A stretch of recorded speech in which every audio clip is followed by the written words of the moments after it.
Hello everyone, and peace of Christ all of you. Please invite your friends. And today we are going to answer another Abdul. You know, Abdul are people who follow a god. He is a Shin. And this Shin god, he is not a man, but he has 5 fingers. He is not a lizard, but he have a leg. He can see, but he is not one-eyed, and he have many eyes. He is not an elephant, but he have ears. He is not a spirit, but he have body. He cannot have a son because he don't have a girlfriend. At least that's what he explained himself. So when Muslims they speak to us, they try their logic, and their logic is always extremely funny. I mean, a person who believes that because he believes in God, his name is Allah, who have a shin, 5 fingers, a leg. He is not one-eyed, he have a face, he have an ass. Because you go and do jihad against Christians and Jews and Hindus and Buddhas and atheists and blah, blah, blah, blah, blah, blah, blah, and you kill them all, then Allah will make your penis endless. And that is an extremely good logic. Additional to that, the women's private part will be in this too, which makes sense. I mean, you have to put it somewhere. And on top of that, this God, he will flood you with women who you can see through, which absolutely makes sense. And those women, each one of them, her ass is 1 mile, which is extremely small compared to my dream. So when a Muslim, he come to us and he speak about logic. I mean, do you have a mirror? Abdul, do you yourself have a mirror at home? Please look at yourself. You have a big hump and you think you are a deer. So a Muslim here, his name is Mustafa. His name is Mustafa. Okay, Mustafa. How are you, Mustafa? Let us focus a little bit in your name so we can make you famous. So Mr. Mustafa, he is an extremely philosopher. Actually, philosophy is born out of Islam. And the philosophy of Islam is very simple. You love God. This God, he loves your penis. He will do anything he can to make your penis happy. It's a happy penis religion. In other words, it's a penisy God. And that actually convinced me that this God is a true God, because God must be a pimp these days. So Mr. Mustafa, he said, sinner is Adam, but how can we be sinner too? That's a good question, Mr. Mustafa. Sinner is Adam, how we can be? You stupid idiot. Don't you commit? Are you saying you don't commit sin? Even your prophet Muhammad, the potato, himself, his God said to him, may Allah forgive your sin, so we can be sinners. So he's saying, you Christians, you believe in original sin. Okay, Adam is a sinner, all right? So, but how we can be sinner too? Since we were babies, look here. Even since we were, first of all, who is the stupid, he said to you, that Christians believe that you are a sinner since you were a baby? No, we don't believe in such a thing. This is why Jesus said, if you don't become like those little ones, you will not enter the kingdom of my Father, which means for those, kingdom of heaven is guaranteed. Why? Because they are sinless. So this is your stupid understanding of Christianity, and this is very, very, very acceptable, because you are following a stupid prophet who spent his life, he think that the Christian believe that there's a guy, his name is Allah, and his son is Jesus, and his wife is Mary. I mean, little kid, a little Muslim kid today, he understands the Trinity of the Christians. It is Father, Son, Holy Spirit. There's no Mary. But your stupid God, like Muhammad, that's it. He's stuck there. He thinks Mary is the wife of God. And they get a baby. His name is Jesus. So this is why you are so silly, so stupid, and you yourself saying illogical. I love it when a Muslim, he says illogical. Is it logical that in Islam Jesus have no father? What is the logic of that? You see, I understand Adam is the first man. He is created from mud, so he's not born anyway. So he will not have a father. But how a child is born and he have no father. I mean, so you see here, the Muslim logic is always work when they want, and it doesn't work when they want. So imagine if the Quran did not say that Mary, she gave birth to Jesus with no father. The Muslim will be laughing at us. The Muslim will make thousands of articles about that. But because the Quran, the yellow pages of Muhammad, said that, so nobody complained. They accepted. That's it. It's true. That's it. It's true. I mean, by the way, my mom, she gave birth to me and she have no man. Yeah. She downloaded me from the internet. This is your stupid logic. It wake up when you want. You are a hypocrite like your prophet. So first, in Christianity, we don't believe that you are a sinner even when you are a baby. That's why babies are granted to go to heaven. But the fact, as long as you mention this, you idiot, you just get your prophet busted. Because it's your prophet Muhammad, Aka, the child molester Muhammad. He go after babies for sex, and yet he believed that babies might go to hell. Let us go and see what your prophet said about babies. Are they going to go to heaven? Are they? Let us see. This is your child victim wife, Muhammad, exposing your crazy man, Muhammad. And she went with him to a funeral, you know, for a child, because she's a child too, she liked to attend. But obviously now she is getting, you know, like older. Obviously she is, by the way, she is smart, not like Muhammad. So, Allah Messenger and Aisha, they went to a funeral. And this funeral, it was for a baby who did not commit sin, and he did not reach the age of committing sin. Read carefully, Abdul. You see, it's you who said that. Is it logical that, you know, for us, we don't believe in that. For us, we believe babies are not sinners. Allah Messenger, there's a happiness for the child, whom a bird from birds of paradise. It commit no sin, nor has reached the age when one can commit sin. This is Aisha speaking. Make sense. Aisha speaking logic. What doesn't make sense is the stupid Muhammad. Read carefully. He said, which means Muhammad, Aka Qatham, the praised one. I mean, even your name is a worshipping of a man. Praised one. So who is God? You see, Muslims are mushrikeen, kuffar. They believe Muhammad is the praised one. The second you call him Muhammad, you are saying he is God. But anyway, continue. So Muhammad now is schooling Aisha because she have a lack of intellect. As he said, women, they have lack of intellect and intelligence and religion. And this is a statement of Muhammad, not mine. But obviously, Aisha here proving that she have way more intellect and intelligence from the stupid Muhammad. Because look what he said. Aisha, she believed that a child who did not commit sin, he should go to heaven. It not only did not commit sin, did not reach even the age to commit sin, which means proven it. She's using a logic. This is what Aisha, she said. And then the funny Muhammad said, it might be otherwise, Aisha. Like what the heck? So Mr. Abdul, who speak about logic, hey Abdul, Mr. Logic, it might be otherwise, Mr. Logic. Brother and sister, doesn't make sense, brother. That's somebody in the baby, and then they want to go to heaven. No, brother. Allah created people who go to hell when they are babies, even before he created him. So you idiot, you just shot your prophet in his testicles, if you have any. Even since we were babies, logic. What is your logic? So do you see how you got your prophet busted? According to your tomato potato Muhammad, I like tomato potato. This, I take it back. I mean, this guy is disgusting. According to your PhD farting qualified prophet, I mean, if you go right now in the hadith and search for the word farting, you cannot create the biggest dictionary of stories in the world. I mean, is that a religion? I will type in English. Just be my witness. Just logic, guys. Islam is religion.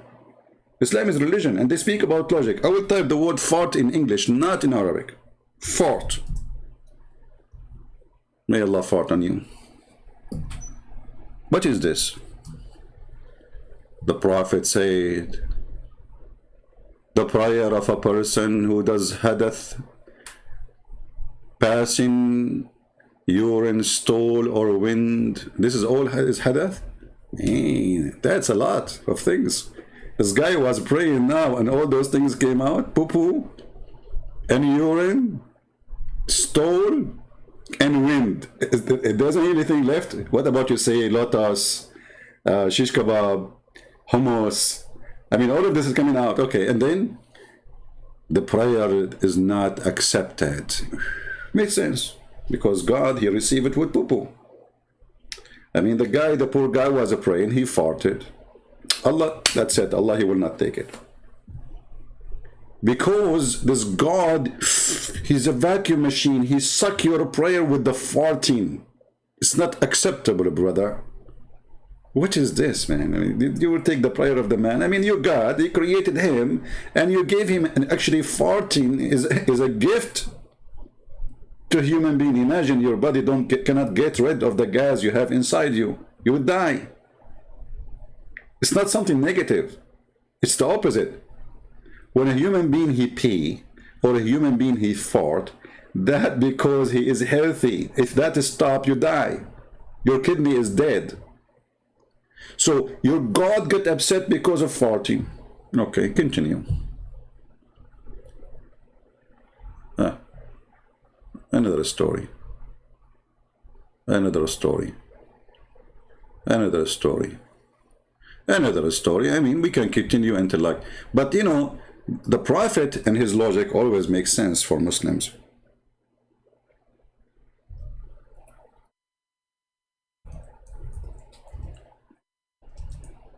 As an example, this one.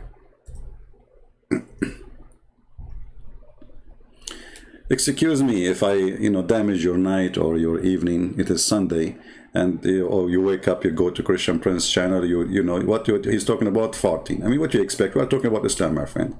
If you don't like to hear those things, don't come here.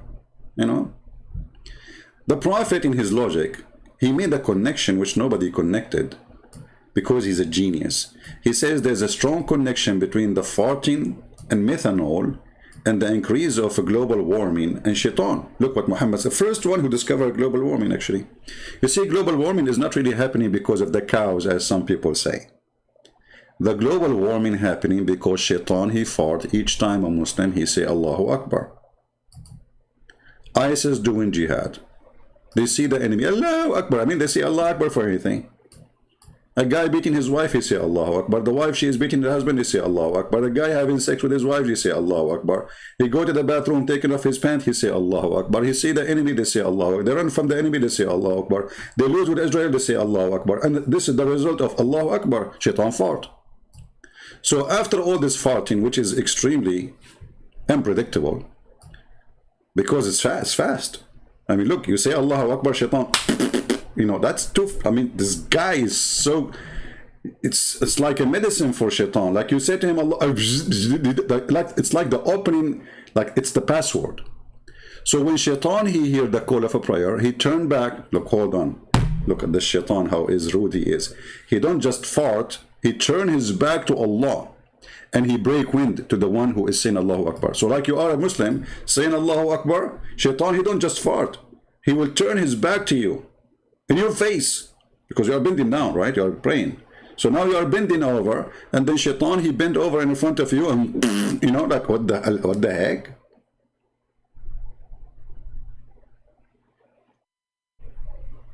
So when you make an article about logic, is that farting logic is what you are using? That there's a connection between fart and God? So your God don't accept your prayer when you fart? And shaitan, when he hear the name of your God, he fart.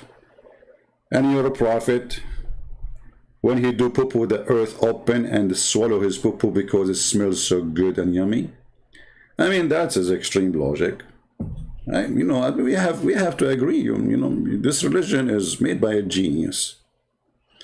Not genius. I mean, genius. He's a genie. So, okay. Now we knew how farting and why the mosque smells so bad. Because obviously everybody there is saying Allahu Akbar, shaitan is farting all over the place. And this is explained why there's a guard next to the black stone. He have a spray in his head. Psh, psh, psh, psh. Smell is so bad, man. So when you speak about logic, my friend, you made us laugh. And you know, remember one thing. When I go live in the morning, I don't really have a topic. I look at the comment, and the comment is really hilarious from Muslims. So this Muslim here, he just now, we did not even finish the first line. And we got a disaster about Islam. I mean, everybody is dying laughing about your God. Did we finish the first line? We did not. This is not even the first line of your statement. And we can make videos of 10 hours laughing at you. Now, you got what you do, what you do, brothers, sisters. Just believe is not enough. What? You get what you did. You got what you did. He is saying to you that you will get what you deserve based on what you did. Okay, that's good. So what Muhammad will deserve when he kidnap a woman from her family and he rape her? What Muhammad will get when he chop a woman to pieces when she's alive and she was over the age of 80, and he raped her daughter later? What Muhammad he will get? Well, you tell me. You know, I think Muhammad is a very innocent man, very decent man. His hand is not, there's no blood in it. No blood, no slavery, nothing. You know, and the Muslims, I saw a Muslim video saying he was making a speech in a city hall in USA. He said, in this same building, the one who built this building was a slave owner. I was dying. All those idiot Americans who do not know Islam. None of them, he says to him, isn't it your prophet was a slave owner and he is a slave seller? This is what happened when a Muslim, he made a speech in front of a bunch of ignorant. And that's why we are here. We are here to teach you how not to be ignorant. You know, all of us, we have a form of ignorance. As an example, I make a lot of mistakes in English, right? This is an this is ignorance because you don't know the language very well. That's, you know, but that does not affect me as a person because even with this ignorance, still I can deliver a clear message to people who listen to me. So it doesn't affect my thinking, doesn't affect my knowledge, doesn't affect anything. But there's ignorance can affect you and can destroy you. The Bible says, my people are destroyed because of their ignorance. And this is what the Muslims try to play with. If you are an ignorant and they are talking to you and there's a speech here, you might fall into their trap. So look what this guy's saying. You get what you deserve, brother. So why you don't say that to your prophet, you idiot, who a child, he might go to hell? You got what you deserve. Okay, why this child, he deserves to go to hell? Can you tell us? Look what your funny God, he said. It might be otherwise, which means about the baby who's an infant who died and he did not reach the age of sin.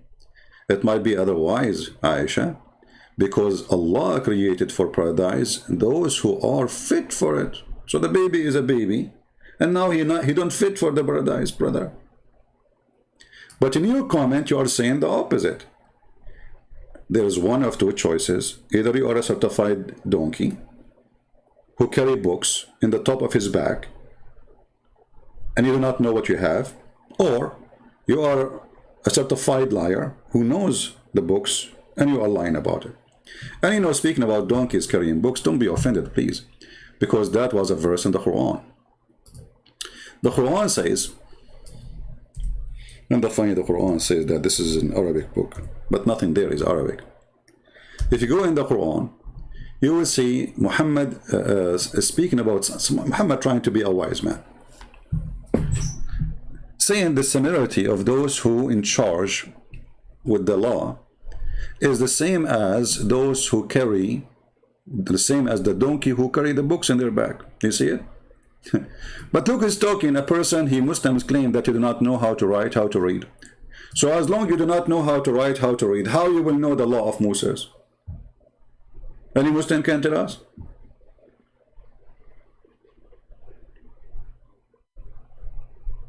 Muhammad speaking about donkey who carry books, and that donkey present a human being. But isn't it this is the same story for Muhammad? Because now if we give Muhammad the Torah, and we say to Muhammad, what is inside the Torah? Muhammad will be exactly that donkey who do not know how to read the book. He hold the book, he carry the book, but he cannot read the book.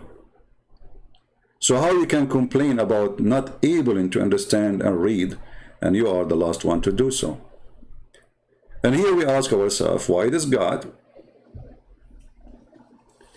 explain to us 3 days, 3 nights topic, Jesus? Okay, later. My guys, don't focus with me in the topic we are talking about. When we say we are done, you can ask me questions additional to what we are talking about.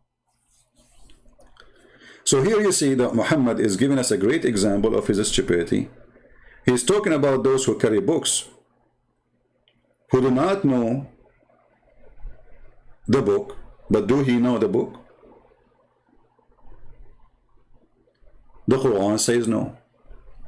The Quran says that Muhammad, he do not know what the book, he do not know what faith, he do not know what Islam is about, he do not know what God is about.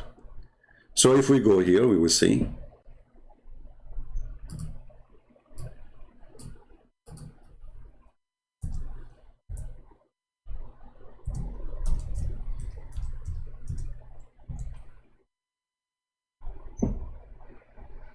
do Muhammad knew what faith?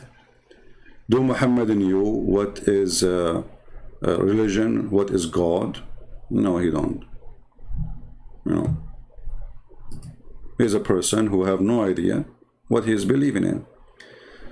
So, if there is a Muslim would like to go and like to call us and read with us, if there's any Muslim. Do we have any Muslim here? He is, would like to join us live on air?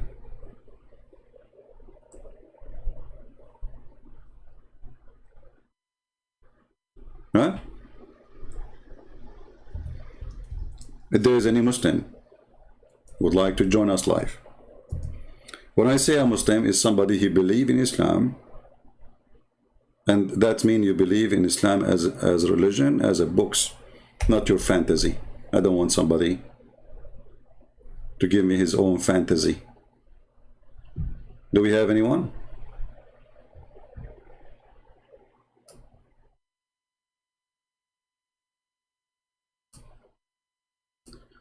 Well, if there is anyone he think he can, help us, please feel free, I will be happy to take you. So if we read this verse here,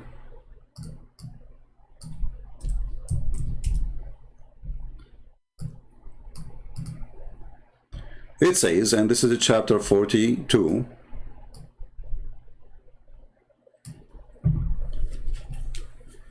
it says, and this is the Muslim translation, not mine, which is absolutely false. And thus have we, by our command, okay, sent inspiration to thee. But did Muhammad receive inspiration? This is stupidity, Well, Muhammad received inspiration. Isn't it Muhammad who received a voice message from Jibreel? That is not inspiration. Obviously, the one who wrote the Quran and the one who translated the Quran, both of them are stupid, confused. You do not know even what the word inspiration means. Inspiration is not somebody giving me a message by voice. That is not inspiration. So if somebody now, he called me by phone, he say, Christian Prince, you have a bill to pay of $30. That is an inspiration, or this is a message I received?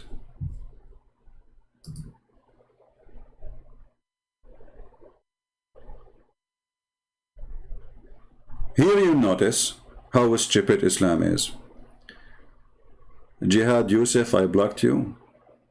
No, Jihad Yusuf, I did not block you. You are a dummy. You are the one who hung up.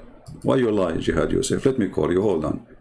Jihad Yusuf, you remember him, the guy who, he gave up, he ran when I showed him that his God is speaking about the penis of Muhammad standing up in the Quran, and he said that he watched a video of a girl, her name is Fifi, and she said that this is a lie. And then when I showed him the reference in the front of his eyes, he jumped with the wind. He says, you have your religion, I have mine. So why you lie? He says, I blocked you. I did not block you. Let me call you. Here we go. Let me look for Jihad Yusuf. Go online, Jihad. I will call you immediately. Where is your name? Text me, Jihad.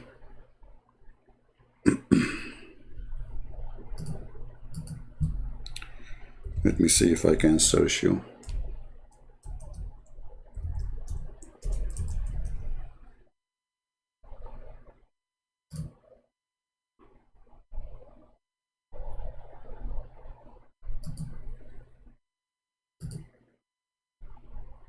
Jihad Yusuf, here we go.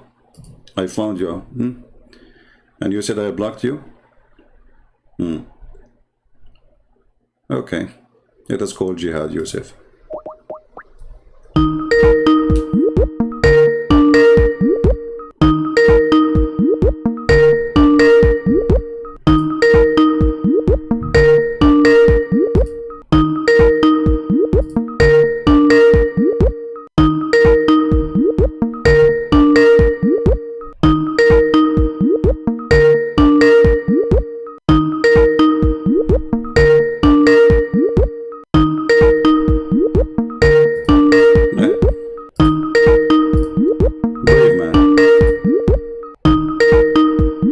So Jihad, did I block you or you are lying? Block you? A person saying you cannot call Fifi by her name. Why I want to call her by her name? If she call me, then I will consider her as a man.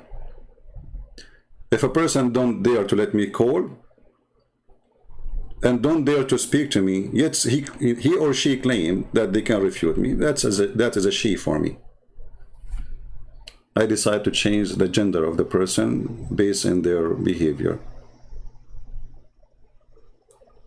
You don't dare to call me. You don't dare to let me call you. And then you claim you can debate me anywhere. What a kid. All of you are a bunch of kids. And Jihad, where are you, man? So you are in the chat, and I now try to call you in Skype, and you did not answer. Yet you claim that I blocked you.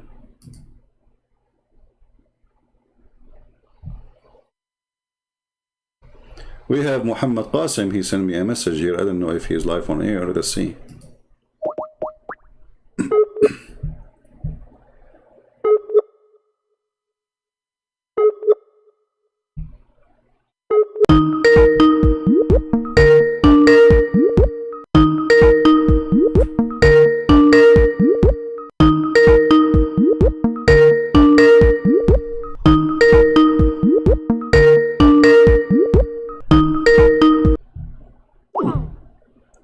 See, look, so who is the, you know, I mean, look at them.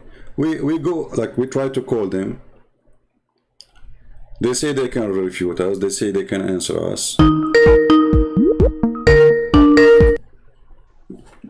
Yes, Mr. Muhammad, I see you have a message for me saying you would like to join when I'm live, correct? Yeah, that's right. Are you live now? Yes, we are live on here, and we are talking about your prophet. Do your prophet have any faith? What channel is it? What? What channel are you live on? I don't know. Allah knows best, my friend. I can send you a link if you want. Yeah.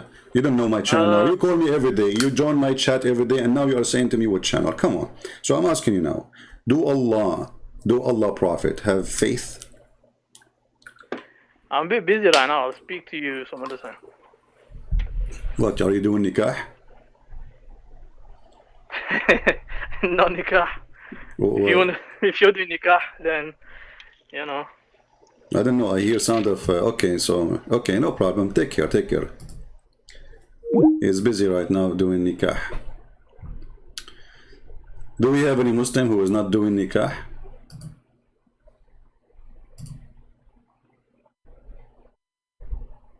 Anyone? Like what channel you are in? What channel? Like I'm everywhere, my friend. Like what channel? I get the guy, he come here every day. He stay in my chat for 10 hours. And now he's asking, like, where are you? Like, you don't know, like, you know, like suddenly he lost his mind and his memory. He was bewitched like the prophet. Things happen. Things always happen. So Jihad Yusuf, are you going to come on Skype so I can call you?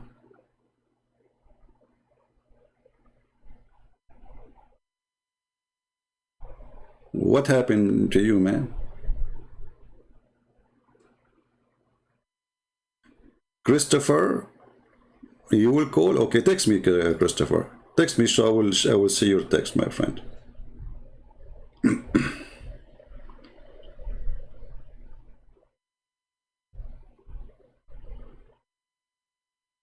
I will be waiting for you to text me.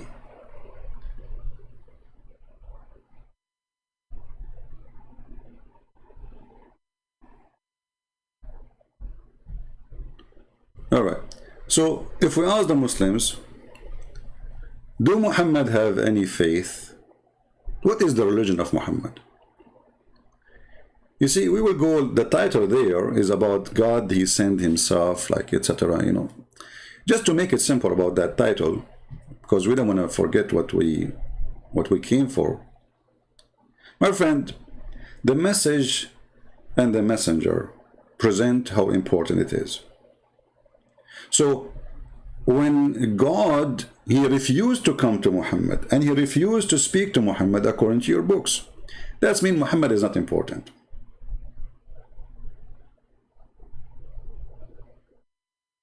Imagine there's a king. He meets everybody except one person in this kingdom. Obviously this person is worthless. That is Muhammad.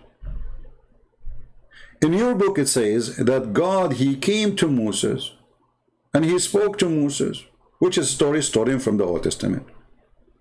Did you ask yourself why God himself, he came to Moses? He came to Moses. If you say he did not come, I mean, this is your problem, because the Quran says a different story. Even the God of, supposedly, of Muhammad, he says to Moses to take off his shoes because he is in the holy ground. Hello? Christian, please. Yes, my friend. I'm an ex-Muslim. I'm a Christian now, but can I ask you a question? Well, that's wonderful to hear, my friend, even though we don't take calls from ex-Muslims, but we will take you, no problem. What do you like to say to us? Go ahead. Thank you so much. I appreciate that. In Africa, when there is eclipse, Muslims they beat on drums, they sacrifice milk, they get scared. Is there any trace of that in Hadith or anything like that? Well, you know, some details you mentioned is not really from what Muhammad said, but Muhammad, he did something others, like he pray a lot when there's an eclipse. He rush, he gets scared, he gets terrified. Obviously, Muhammad was more terrified than your friends in Africa. As an example, if you go to the chapter of the moon, I don't know if you heard of it, chapter the moon, verse number 1. So it says, when the sun disappear or the moon disappear, or look like the moon is split asunder, Muhammad, he claimed that this is a sign from the judgment day, you know. But all of us, we knew that this has nothing to do with judgment day. Otherwise, judgment day should happen a long time ago. I mean, this is a statement Muhammad, he mentioned 1400 years ago, that the moon is split asunder and judgment day is a side, like it's in the corner. So Muhammad, obviously, he is a person who is he's terrified with such a thing happened, and he could not explain what happened. And you see, the Muslims, they say here, this is the Prophet splitting the moon, but the verse doesn't say anything about Allah splitting the moon or even Muhammad splitting the moon. It says the hour, the judgment is nigh, and the moon cleft asunder. That's it. There's no God. Thank you. So here you see the start of this madness. And then if you go in the hadith, you will see tons of reference of Muhammad, to go crazy. And even Muhammad, because he's so, you see, Muhammad, he knew he's guilty, he knew he's filthy, he knew he's a bad person. And you know, Muhammad, he owned a lot of slaves, right? Yes. Okay, so because Muhammad, he knew that this is bad, but he owned them and he keep them. But when the eclipse come, he ordered them to free some slaves. Okay. Why? Because he believed that this is a penalty from God. God is angry. So he said to them, when the eclipse happened, free some slaves, but don't free all your slaves. You know, it's like bribing God, you know. So he will be less angry from us. So Muhammad, obviously, he knew that he's a filthy person who is owning slaves for no reason. And then thank you so much. Thank you so much. That's why they give him milk to as a sacrifice. So they don't have much. They have milk and they don't rice. have, That's what they yeah, have. they don't have slaves. They don't have, So etc. that's what they give milk Exactly. away. Yeah. Yes. And then yes. if you go, and this is the reference I was showing on the screen, by the way. This is Sahih Bukhari, the hadith I mentioned to you. Sahih Bukhari, hadith number 2520. And then if you go, you will see that when the eclipse happened, Muhammad, he go crazy in his prayer. Yes, they pray longer hours too. They pray all night till the eclipse is over. They Muhammad, he mass. make an exceptional prayer when the eclipse happened. You know? Yeah. Okay. All right. My second question. Okay, can I have another question? Sure, I don't want to abuse your time. Go ahead, no problem. From which country, my friend, you are? Originally from West Africa, but I'm now in the US. I'm now living in the US. I did a seminar actually last month. Like people, when I was away, they thought I'm just taking vacation. I did a seminar, and all the seminar I have only 2 European, and the rest, all of them, they were African. They are from Ghana, from Nigeria, from many, like all African countries. Yeah. Okay. Yeah. Very nice people. So what? My second question go ahead. is like in Morocco. I used to go to Morocco, and in their story, when you baby and a little young kid, when they do haircut, they leave a little bucket on the back of your head. So when you die, Muhammad will pull you with that hair to go to heaven. Is there any trace of that in any place in Islam? Well, this is, I mean, there's many things. I don't remember really any hadith speaking of that. If I remember, I would. Okay. I don't remember anything. But, there's many things the Muslims believe. It's just a silly, stupid stuff, I mean, somebody. Okay. Thank you so much. It can be somebody spreading a rumor or a statement, and people believe it. People are desperate. Yeah. But thank you so much for your time. Thank you very much. Like Muhammad, he will grab you from your hair. Like, what about your hand? I was so silly to me, but I was like, okay. Yeah. Actually, the Quran says the opposite. The Quran says that the one who is a liar, Allah will grab him from his hair. So, I don't know how those people, they come to this conclusion, but if you go in the Quran, you will see the Quran is speaking many times about that. Let us see here. If you go to chapter 96,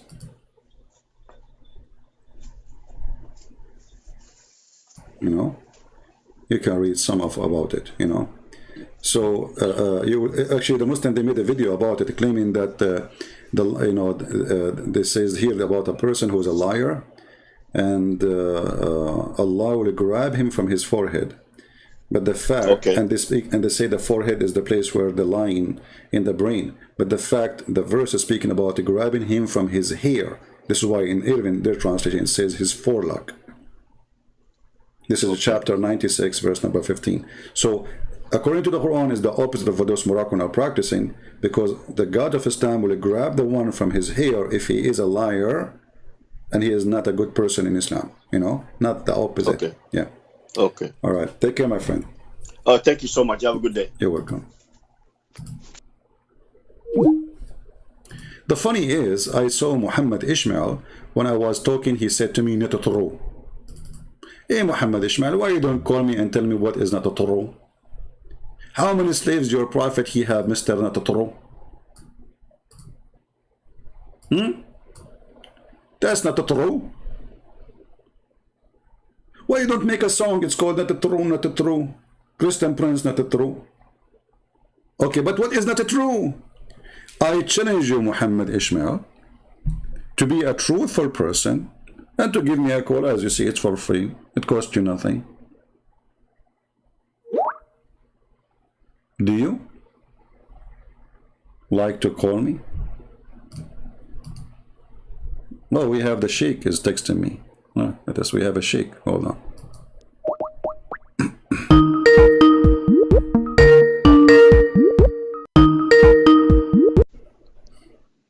Hello? you, Sheik? Hi, are you alive? Yeah, live. And this is the first time I hear a Sheik saying hi. That you are a modern Sheik, my friend.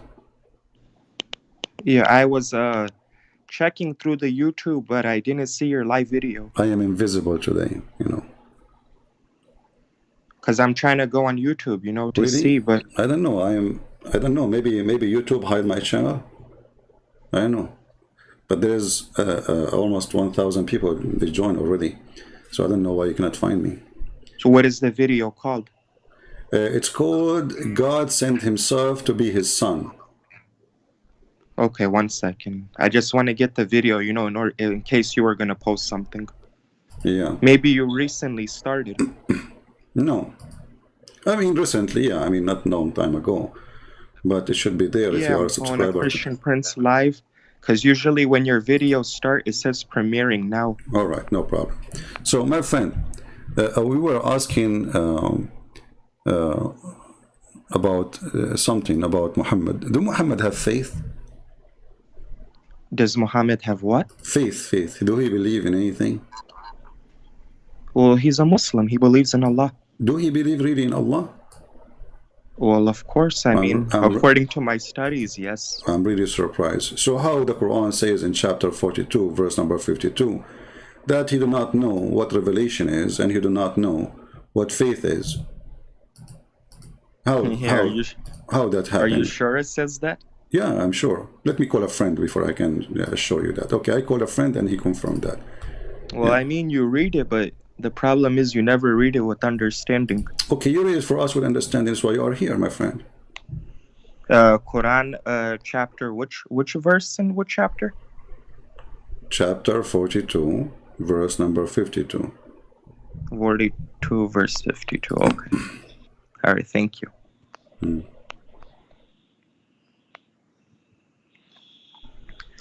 Chapter 42, verse 52. 42:52.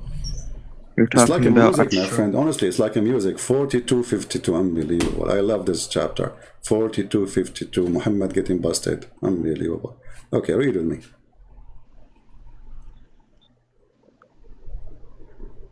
In a similar way, we have revealed to you a spirit from our command. You did not know earlier what was the book or what was iman. But we have made it the Quran a light with which we guide whomever we will from among our servants, and indeed you are guiding people to a straight path. So no, you read it with misunderstanding. What this verse is saying, and I'm surprised I didn't come across it, but what this verse is saying is that indeed in a similar way we have revealed to you a spirit from our command. You did not know earlier what was the book or what was iman, true faith, but we had made it the Quran a light with which we guide whomsoever we will from among our servants. Meaning that the Quran is the last and final revelation which Allah subhanahu wa ta'ala knew when the perfect time was to preserve it so that the people can be guided, and this is the book that will never be corrupted. That's the meaning of the verse. Okay, are you done? Yes, go okay. ahead. I want you to focus with me. Okay. Okay. Put your hands over your eyes, and if like little, when you wake up, in the morning, so you can see carefully with me. Read with me here. It says, you know not what is the book, nor what is faith.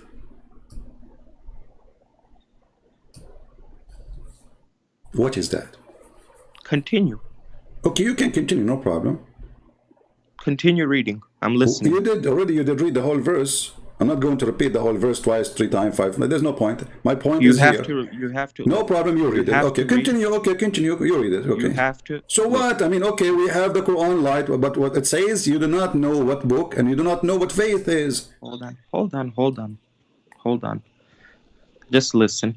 When you're reading, continue reading the full verse so that you can get an understanding. The verse is over. There's no verse, by the way, here. When Muslims they say verse, this is something you store from our Bible. The Quran does not have chapters, does not have verses. This is something numbers. I mean, those are better. We do not even know how to make numbers. It says you know not. What is Why? the book? Why exactly do you not? You do know you not. You know not what is the book, and you have why- no. why was- Okay. Do you listen, know? why was Do the- Muhammad knew before he became a prophet? Do you know? Do he knew what faith is? And you listen. Well, I you decided to listen? listen. You said continue reading. 1 second. 1 second. Calm down. You know things are good. You know, just Uh-huh. take a break. You're reading these stuff. Let us I studied let us this become stuff. There's a let us big become difference. Hindu, me and you do yoga. What does that mean? Come on, my friend, just answer me. It says, nor what is faith. Your prophet, he have no idea what faith is. He was an atheist. He was. Dude, are You know you what? gonna talk or are you gonna let me talk? I let you talk, you don't talk. And then you I said am. to continue reading. I'm waiting. Okay, I'm go waiting ahead, for you okay. respectfully. If you want to say something, say something. I say if something. you want me to talk, I'll It is talk. time for you to say something. You said to me, continue reading. Okay. That was earlier. 2 hours You ago. said okay. you don't want to continue reading. Okay, Now go I'm ahead. answering you. Wonderful, go. You read these stuff. First of all, the biggest problem is you read them out of context. You don't understand them. Second of all, when you look at this stuff in a way, I already told you who I My am. friend, don't I tell me studied how this to stuff. look at it. I want the answer. Stop playing in the bushes. You know, there is I'm not- no toilet paper to save you now. You can use only rocks and No, stones. no. So don't I am play not worried games. one Okay, bit. it says, Listen. nor he have faith. Don't go around. Listen. I don't want you to teach me how to understand it. I want you to make it clear for us. That's all. I am making it clear Okay, for then you. go to the There is- go to the answer. there is- Stop talking about there how is to a- read and how, go teach your prophet how to read. Now, I'm asking you. It says that he have Or no he faith. couldn't read and write anyway. We never denied that, did we? Well, because you're ignorant. There's nowhere it says he cannot read and No. write. That's why we know. That's why we have proof that Okay, the Abdul, Quran is don't the word change of topic. Allah. We will go there now later after we finish this one. So it says in Muhammad he never have faith. What does that mean? Then why was the Quran preserved? Change Why? topic. The Quran never preserved. The goat ate it.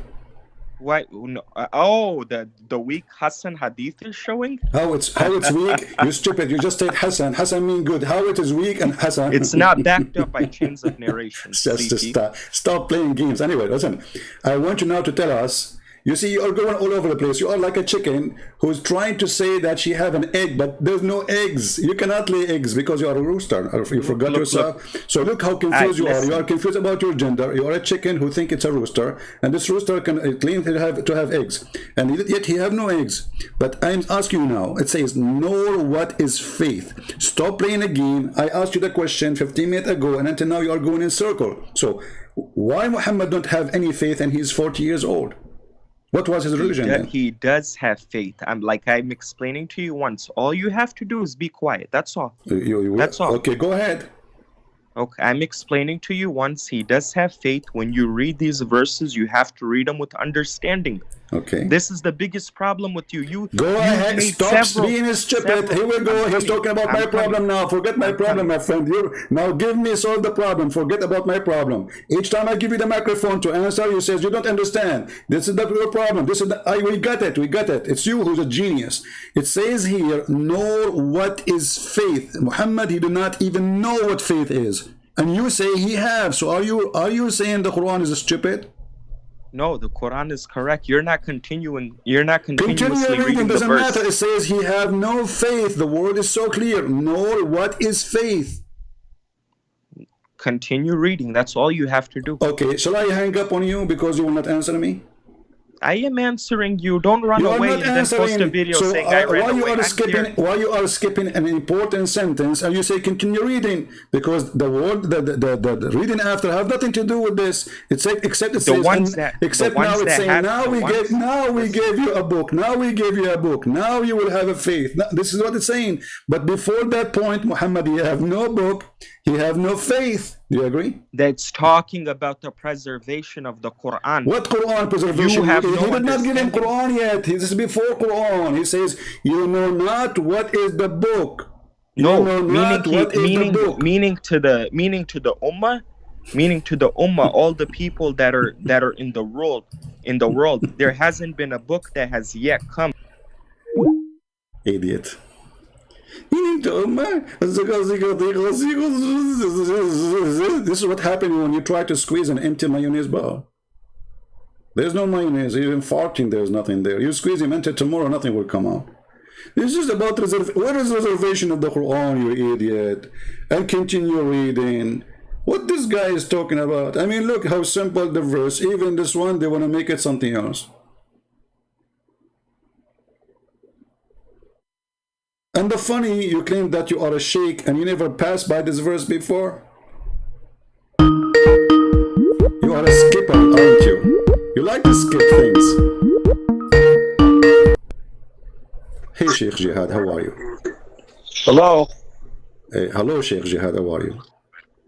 Yeah, I'm gonna comment on that verse. Okay, go ahead.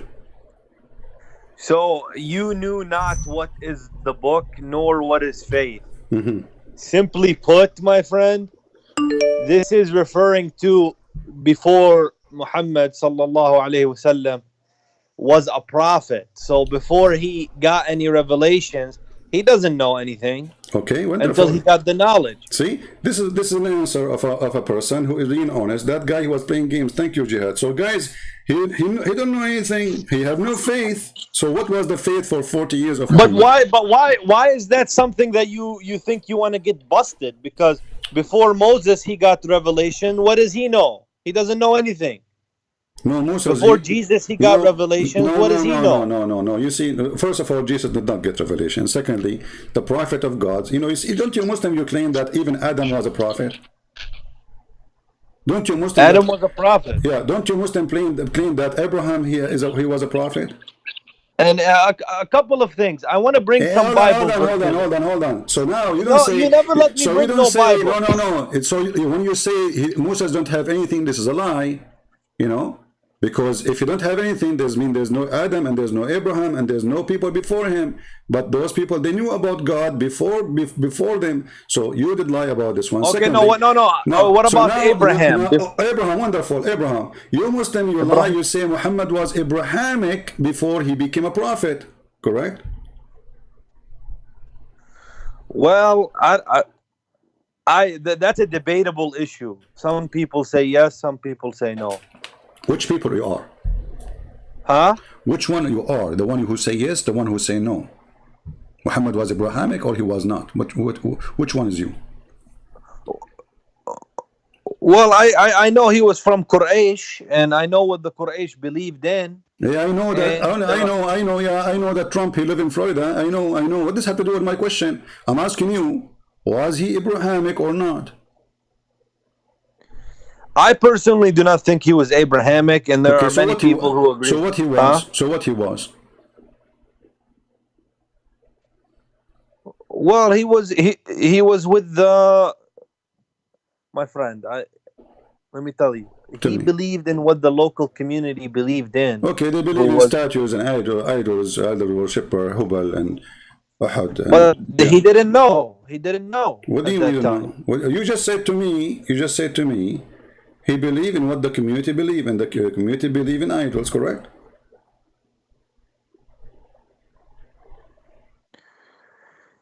Yeah, that's what they believed in. Okay, so Muhammad was an idol believer until the age of 40. When he received revelations from Allah, he became the first Muslim. But there are some who believe he was Abrahamic.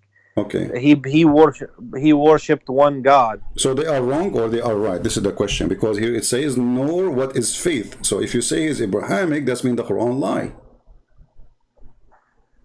This is something that we're not certain of. You Muslims are not certain of anything. This is why you keep saying Allah knows best, Allah knows best. Are you certain about anything? What is revealed in the Quran and what is in the Hadith, we're certain about it. Here we go. Okay, the Quran says he do not know what faith, and then you answer to me not sure. As I said, yeah, this is before his revelation. Okay, so Muhammad before his revelation was a pagan person. Maybe he was a Hindu. It's possible that he believed in what the local customs of the people of Quraysh was believing in. Okay, so Muhammad before and possibly what his parents used to believe in. Exactly. So thank you very much, Mr. Jihad. I appreciate your honesty. You are more honest than the other potato. So Based on what you said, he believed in what his parents believe, and he do what his parents used to do. And what they used to do, they go naked around the Kaaba. Is that correct?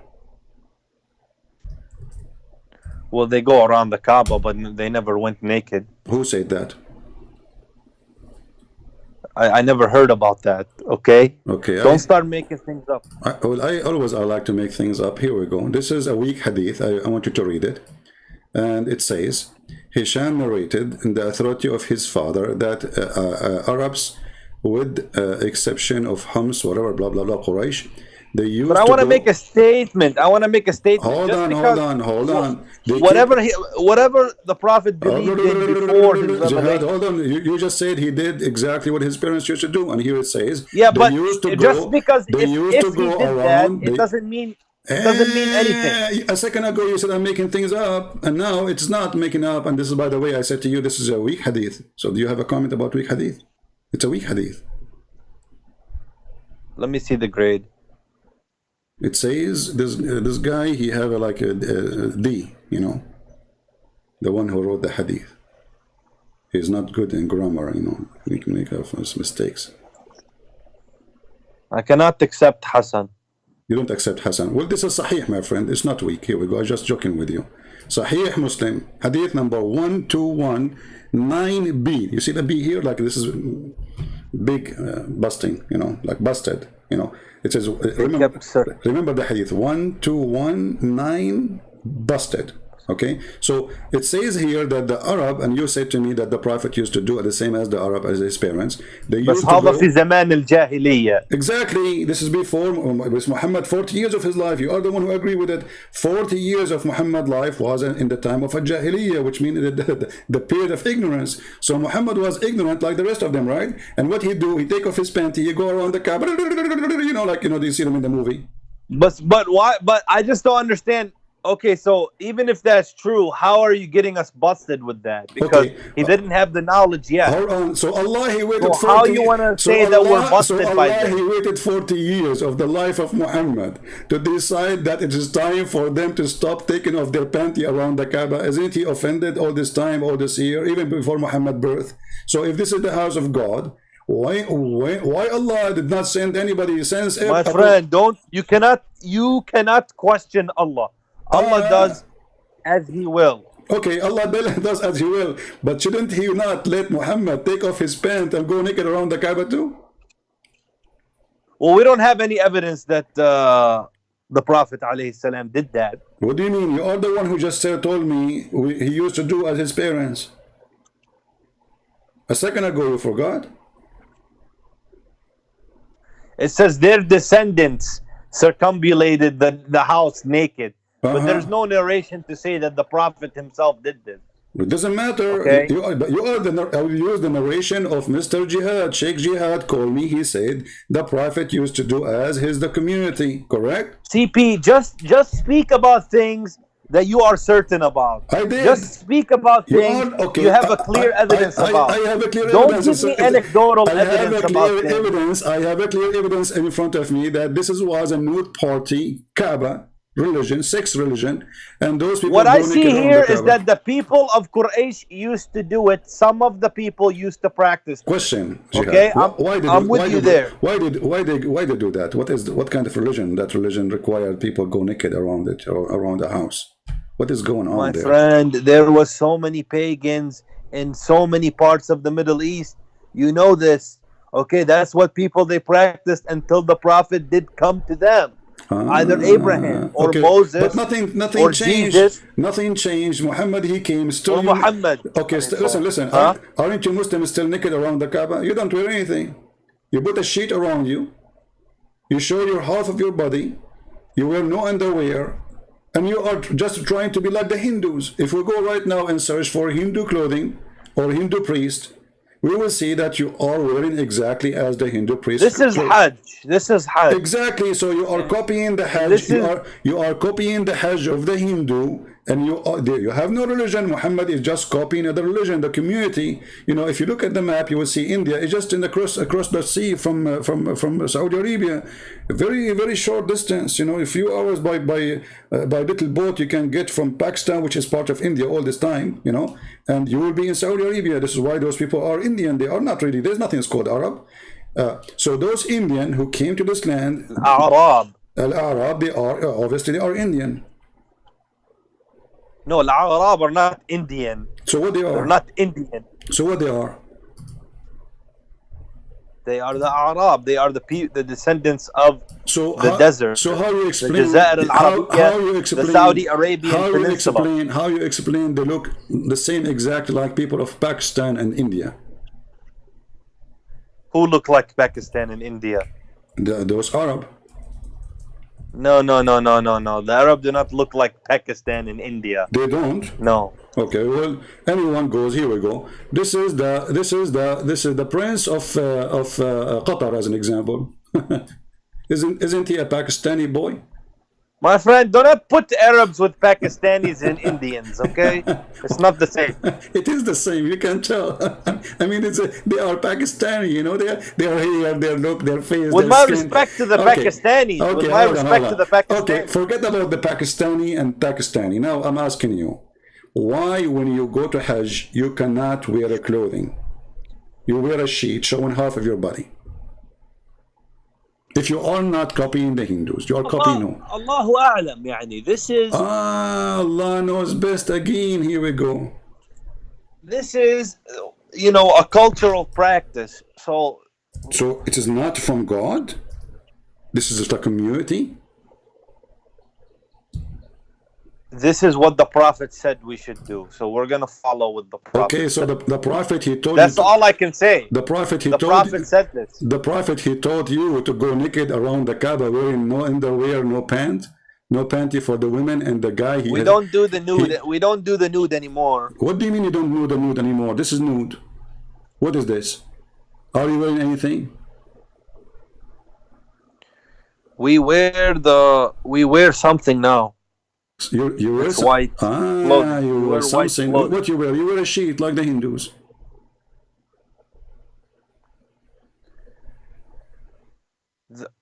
The Prophet did it, and he told us to do it. Okay. Why the Prophet he did it? He told you to do? Because the black stone, it's a holy tradition, my friend. It's a holy tradition. It's a holy tradition. So the black stone is a holy tradition. What make it holy? Only Allah knows. Like we cannot. You know, this is why I cannot debate Muslims, because they get me busted always. Guys, look at this answer. Allah knows. Only Allah knows. That's it. He got me. I mean, what I can say now? We cannot say anything. That's it. Allah only. But Allah why do Christians go inside of a church and kiss a cross? Okay, hold on. Why you Christians? And why do the Catholics kiss the statue and worship the Virgin Mary? My friend, nobody worshipped Mary. That's a lie. Secondly, yes, the Catholics do. No, they don't. That's not true. That's a lie. You know. Secondly, yes, they do. Even the other sects of Christianity. Okay, hold on. Can you give me a reference of a Catholic? They get the Catholics busted for deitizing. Abdul, you are a liar, and all those who say those things, they are just hateful people, liar like you. I'm asking you, can you show me a reference of the Catholic that they worship Mary? I will put it in the screen. Well, I have to search. So I will give you 10 years, so that's a lie. Secondly, don't change the topic. So now I want to bring Bible at some point, but go ahead. No problem. So now you say that the Prophet, he made you do that, and he considered the black stone holy. We asked before, why the black stone holy? No Muslim can answer. Why the black stone is holy? Listen, I have a reference. So, listen. When Catholics pray to Mary, they are not worshiping her. Rather, they are honoring her and asking for her intercession on their behalf. So, maybe, okay, intercession? Who can intercede? You tell me. Mary's going to intercede now. Who is going to intercede? According to you, is interceding is a shirk? It's a form of shirk. Okay, so guys, be my witness. He just said interceding is a shirk, but isn't it your Quran says that Muhammad will intercede, and your prophet, he claimed that? No. But this is. Oh, no, See no, how no, you no, twist no, no. it? Everybody, You see how you twist? everybody heard you saying that. Let us go. Let us go and see. So intercession is a shirk. It's a pagan practice. Thank you very much. But it's the Catholic who is practicing it. You don't want to answer about it. Don't change. You see, I did not say anything about the Catholic. You are the one who mentioned it, and you lie. You say they worship her. It turned to be they are asking her to pray for Let them. me show you. Let Hold me on. send you the My reference. friend, I ask people here. Just today I posted in my Twitter. You want to pray for You know, people. your fans here, they're so Listen. disrespectful. They don't want to have Just today, I asked people in fruitful, Patreon intellectual discussion. to pray for people in Greece because they have fire. I'm asking them for intercession. Yes, to ask God. No, nothing wrong with that. So she is joining us in the prayer to pray with us. She is not really the one. Mary? Yeah. So she joined. So you accept she joined. I'd accept or not. I'm explaining to you why they do that. So the belief is that she is joining the prayer, and she is praying with us. And as long as she is Mary, she is one of the most decent women in this earth, and God, he chose her, so her prayer will be special. That's all. But nobody worship her. Now I'm asking you, you said that intercession is a pagan practice. And you're a prophet, he said. Which you guys are doing. And so you just admit that Christians are a bunch of pagans. No, we don't. This is joined for a force of a prayer. I say that we pray. Well, you guys are pagan in my book. You are, no problem. You can say whatever you want. We don't kiss stones. We don't worship stones. We don't believe in holy stones. It is you Muslim who do that, and you are pagan. You are coming from the Hindu. Now you will see that Muhammad is the one who do intercession to his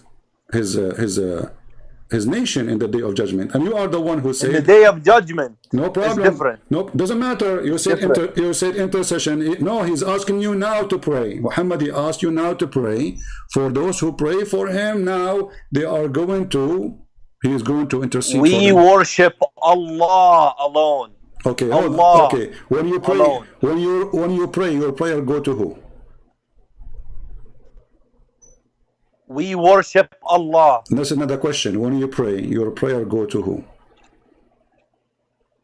To Muhammad or to Allah? We pray to Allah. Okay, your prayer go to who? To Muhammad or to Allah?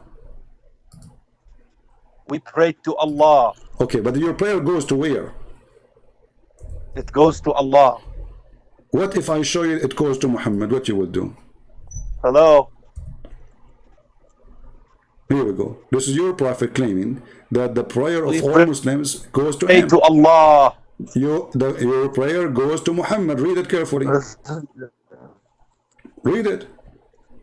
Why you are lying to us, my friend? I was going to make an admin in my chat. Wait a minute. Yeah, read it. What the reference? Here we go. The reference in front of you. What is it? I don't see it. Okay, refresh your page. It's going to take. Did you say inshallah before you call me? This is why you don't see it. Okay, the messenger of Allah said the man. Oh, you have a delay, huh? Okay. Can you make it clear on the screen? Well, I don't know why it's not clear for you. I think it's clear for everybody. This is what I don't like. The most excellent of your days, so invoke any blessing on me on that day, for your blessing will be submitted. Your blessing will be submitted to me. The companions asked, Messenger, how can our blessing?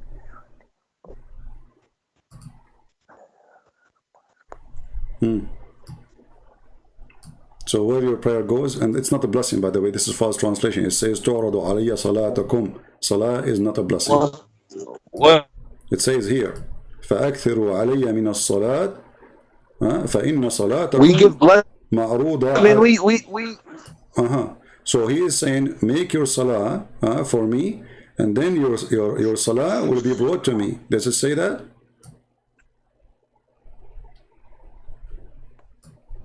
Your salah does not go to Allah, it goes to Muhammad. No, it doesn't say that, CP. It says that. Read it. Here we go. Go ahead, read it. Read it.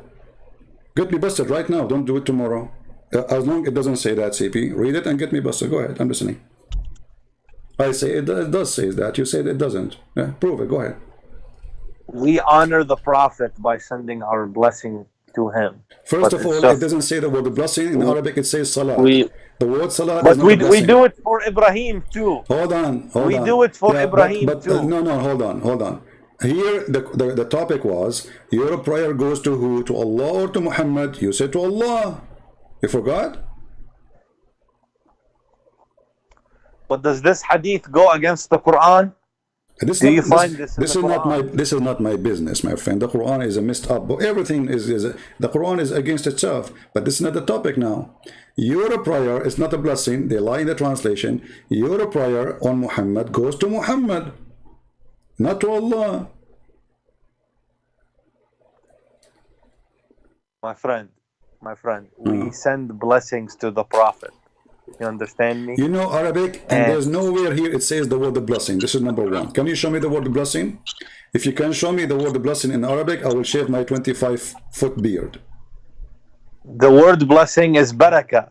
Okay, thank you. Guys, the word blessing is barakah. Wonderful. Where is the word barakah in the hadith? There's no barakah. I see the English. Okay, I will show you the Arabic. Here we go. It says, فَأَكْثِرُوا عَلَيَّ مِنَ الصَّلَاةِ فِيهِ فَإِنَّ صَلَاتَكُمْ مَعْرُوضَ عَلَيْهِ صَلَاةً. But you know, if so salat your prayer, people, salat, they just want to silence me. They don't want me to bring the Bible. So salah is a prayer, not a blessing, because you are the one who said the word blessing is barakah. Thank you very much. So barakah is a blessing, salah is a prayer. So where your prayer goes to Muhammad. So who's God?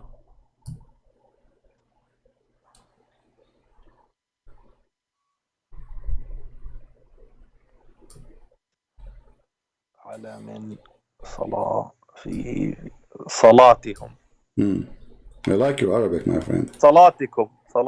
Yeah, صلاتكم معروضة علي. فإن صلاتكم معروضة علي. Who is the one who will receive the salah of the Muslims? Muhammad. They said to him, but how you are going to review our prayer and you are going to be dead? Look what he claimed. He claimed that we people of Prophet, our body will not decay. So is Muhammad is a zombie? Muhammad is dead, but he's alive? How the prayer will be received to Muhammad and he can review it? I will come back to you on this one. You will come back to me. Okay, we will go. Okay. But you know, don't butt me. Because Jihad, don't butt me, please. My friend, don't butt me. Please don't butt. But I don't like you when you do but honestly, like maybe your family like you when you do but I understand.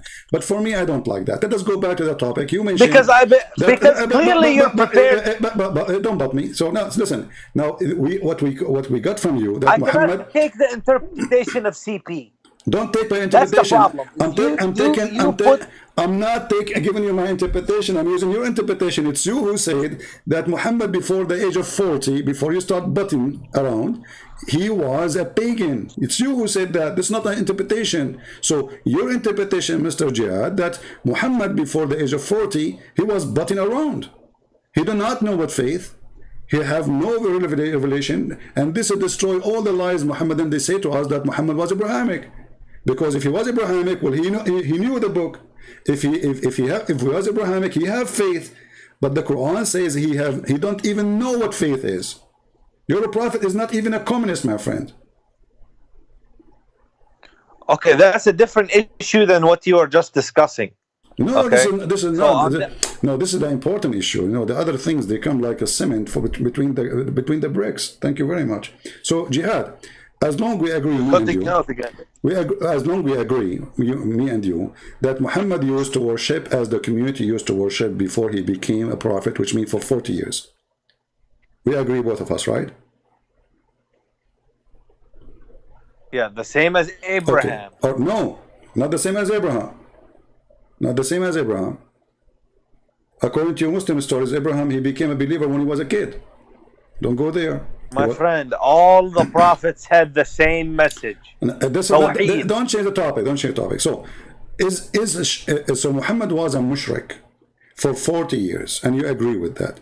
So, do Allah forgive shirk? He does. He does? He does. You didn't let me finish. Okay. He does when no prophet came to you. When nobody came to you and you don't know. Uh-huh. You don't have blame for what you don't know. Oh, okay. That makes But sense. if you actually. know, Uh-huh. if the Prophet came to you, Okay. and you still are associating partners with Allah, then there will be blame on you. But No. in this case, there is no blame. Well, this is not. See how I just got you busted? Oh, well, you got busted the Quran because the Quran says the opposite. Read carefully. Here we go. إن الله لا يغفر أن يشرك به so Allah, He will not forgive those who do commit shirk. He forgive all sin less than that. Chapter 4 verse number 48, chapter 4 verse 116. So Allah, He forgives sin anyway. To who? To believers, right? Only believers. He hang up. This is what happened to Jihad when he feel the heat in some areas. Okay, Jihad, what happened?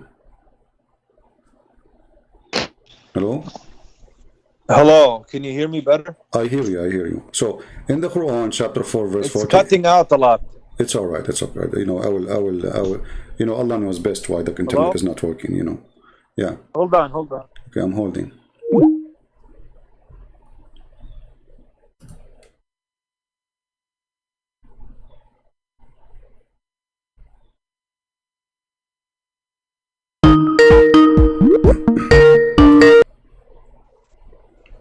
Yes, Mr. Jihad. Me. Okay. Can you hear me? All right, I hear you. Hello. I hear you. I hear you. Okay. I hear you. Allah forgiveth not that partner should be set up with Him, Okay. but He forgiveth anything else to whom He pleaseth. All right. So, Set up do Allah forgive? with Allah. Is that something to to devise be? a sin. Is that something to be forgiven, or will never be forgiven?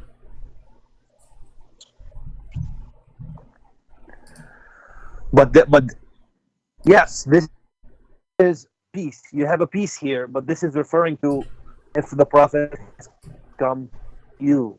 Clearly, the fact that the verse was revealed means that the Prophet came to them. But before that, Allah cannot blame for what they don't know. Okay, but the Quran says that you Muslim, you believe that Allah, He sent 124,000 prophet. My friend, you just got busted. Let us see. got busted. Okay, let us see who's getting busted. Allah, He forgive not those who take partner with Him. So your prophet for 40 years was taking partners with Allah. Maybe he don't even worship Allah at all. Actually, the Quran says he don't worship Allah. He do not even know what faith is. So now this chapter here, in chapter 4, verse number 48, it says clearly that this is a sin will not be forgiven. Any other sin, Allah will forgive. So Muhammad, he commit that sin, so his sin will not be forgiven. So according to the Quran, Allah, He will send Muhammad to the microwave.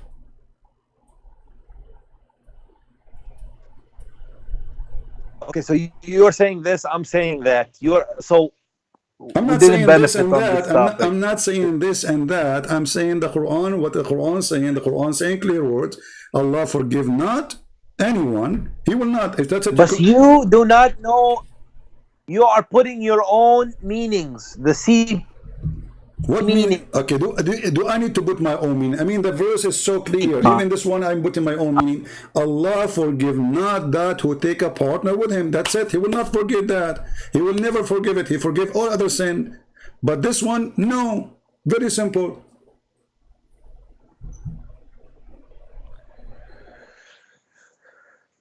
You said it yourself coming to them. You know that. What? So don't twist things. What? I'm twisting what? Okay? Explain to us. Go ahead.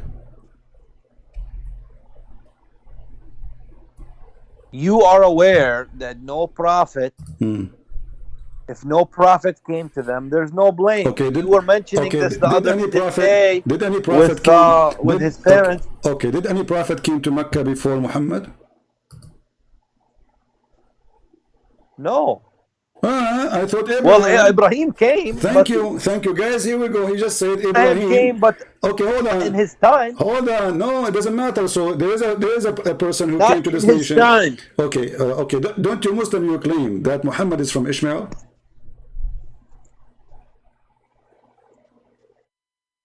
They didn't have Ibrahim. They didn't have. I'm asking you. Don't you Muslim you claim that Muhammad is from descendant from Ishmael? Ismail. Yes. Don't you claim that he is descendant from Ishmael? So Abraham was there, Yes. according to you. Ishmael was there, and now you are claiming that nobody knows? Okay, hold on. So if nobody knows about, there's no prophet came before them. So the Muslim, they worship Allah. Is Allah the true God of Islam, or he was a pagan God?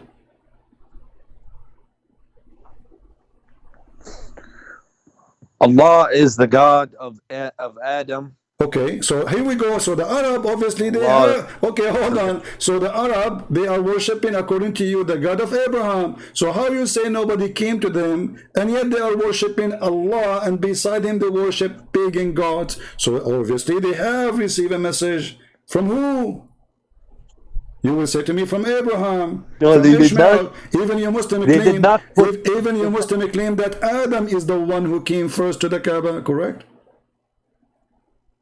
My friend, so don't be a donkey. Let us see who the I'm donkey telling is. you Okay, something. Abdul, listen. Adam, by the way, Adam is from India too. You know that, right?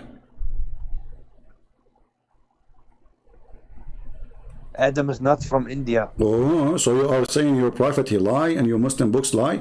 Isn't it your Muslim believe that Adam, Allah, he sent him down in Sri Lanka?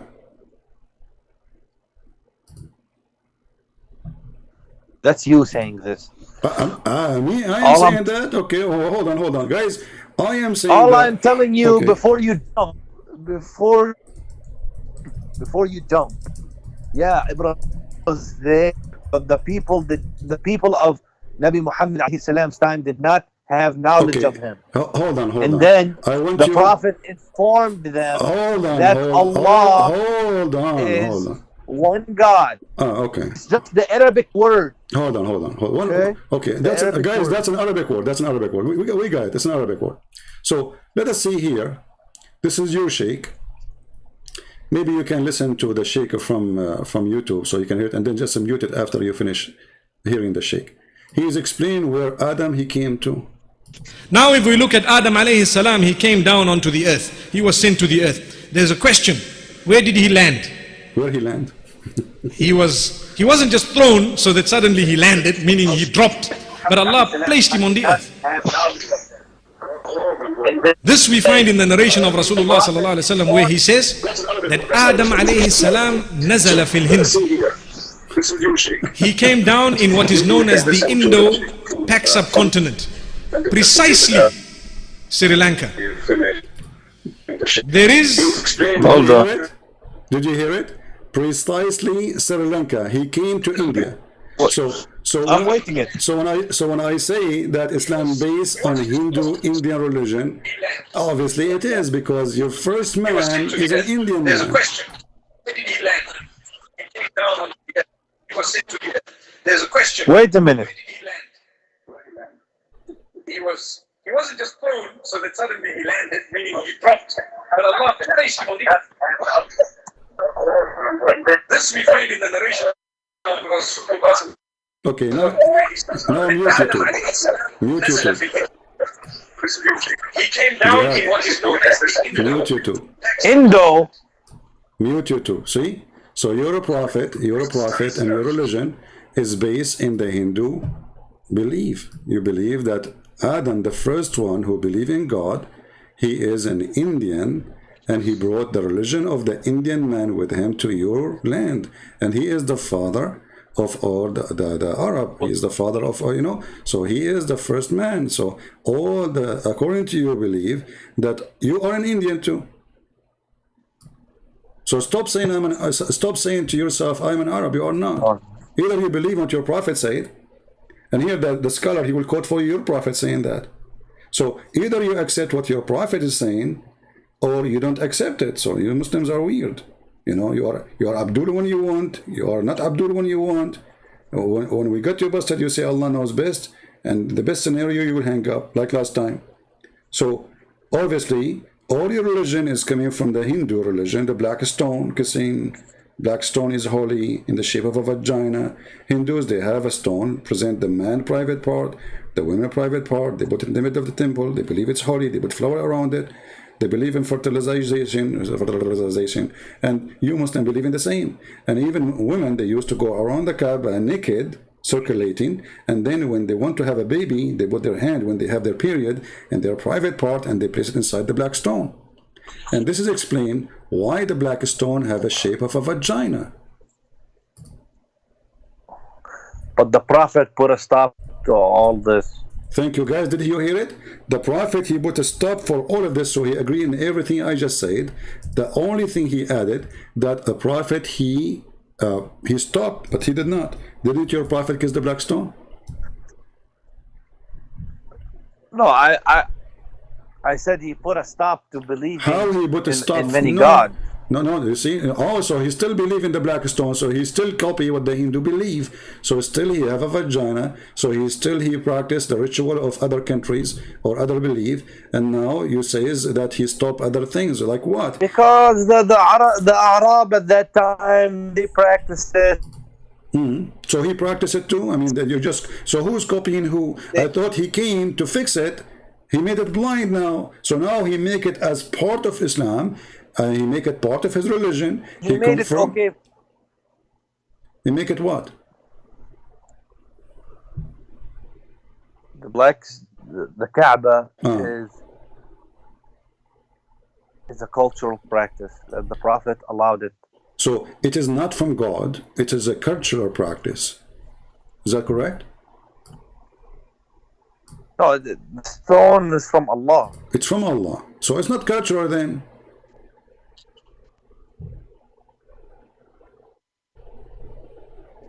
The stone is from Allah. Okay. And Allah knows best why He wants us to do it.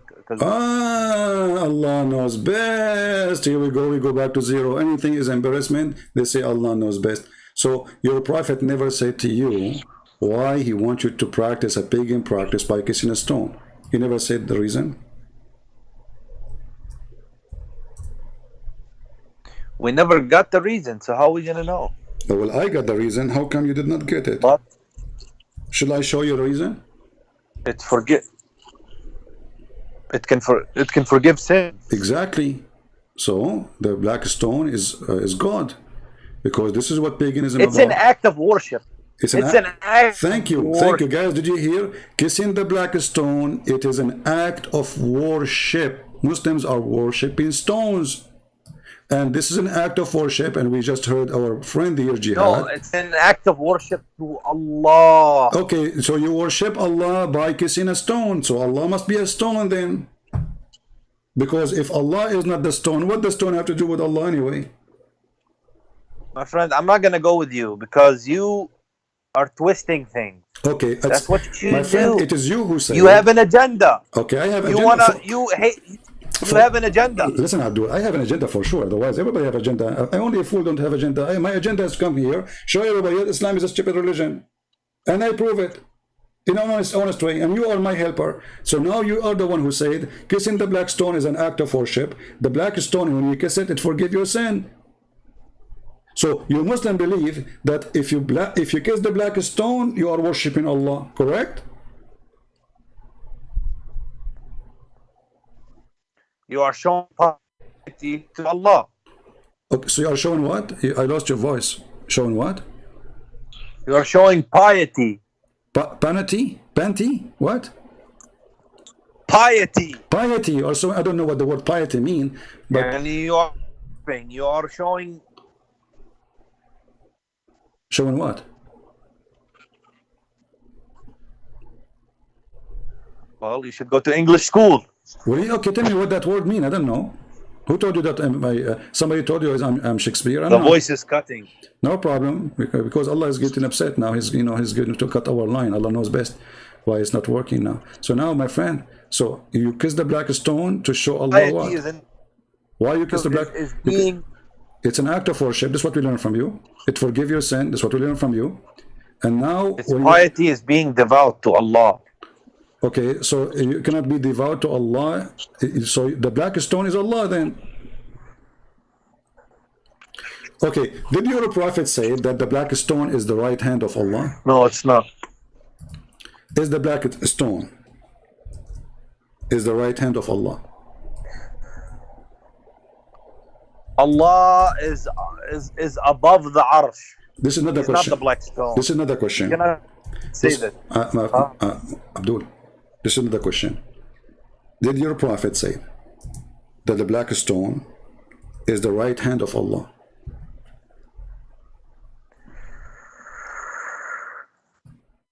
Show the reference. Each time I want to show you, say the reference. I show the reference. Okay, let me show you the reference. Here we go. Give me a second. All right. Show the reference. Look at these. Okay, hold on. Okay. Look at how disrespectful your fans are. I know, come on. Okay, I know, come on. Come on, Zachariah, come on, listen. Okay. They have no respect. Okay, I have no respect for sure. I don't respect And people. you always I interrupt. have no respect You for want to people. silence me. Hold on. People call us pigs, monkeys, filthy, najis, Nasara. You call us all kinds of names and you talk about respect. Shame on you. Read carefully. This is your Islamic website and this is the reference. It says here that you're a prophet, he says. Did I say that? Huh? What?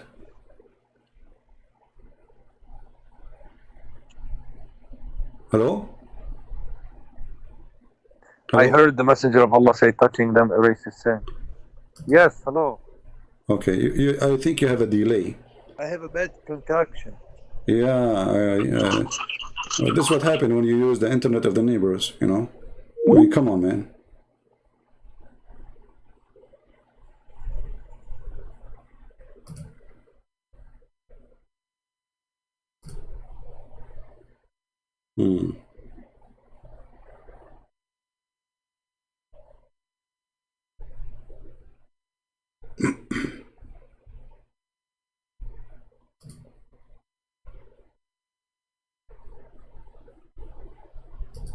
Call me back. Don't go. Here you notice, by the way, how the answers change depend on the Muslim you talk to. The one before, he try his best to be dishonest. The one after, he is less dishonest. قال رسول الله صلى الله عليه وسلم الحجر الأسود يمين الله في الأرض.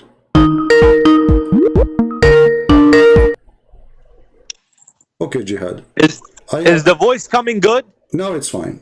Now I'm showing you the reference in the front of your eyes. I don't know if you can see it. You see it? It says, Oh, Abdul Rahman. Okay, it says الحجر الأسود يمين الله في الأرض يصافح بها عباده. يد اليمين. Where it says the يد اليمين? No, it says الحجر الأسود يمين الله. يمين الله, the right hand of Allah.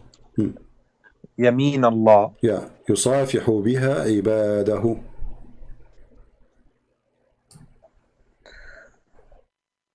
But it doesn't mean literal. Okay, I will take it not literal, no problem. So why you kiss the black stone?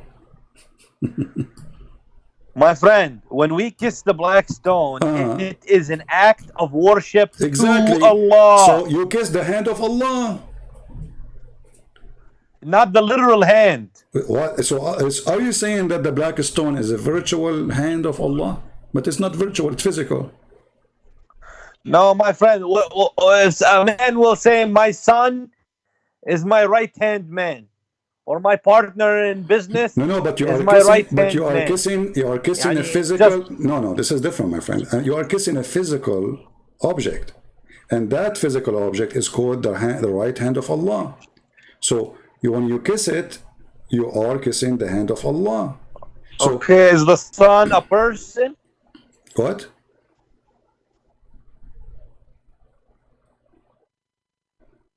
My friend, it's not literal. But it's okay, not literal. Is the black stone a real stone or it's not literal stone? No, it's a stone. It's a stone. Thank you. So the stone is a stone, and you are kissing what? You are kissing a stone.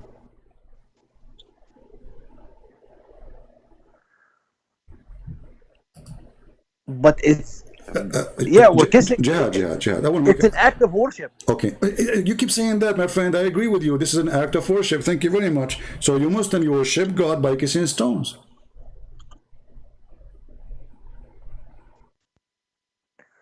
No, we worship God through salah.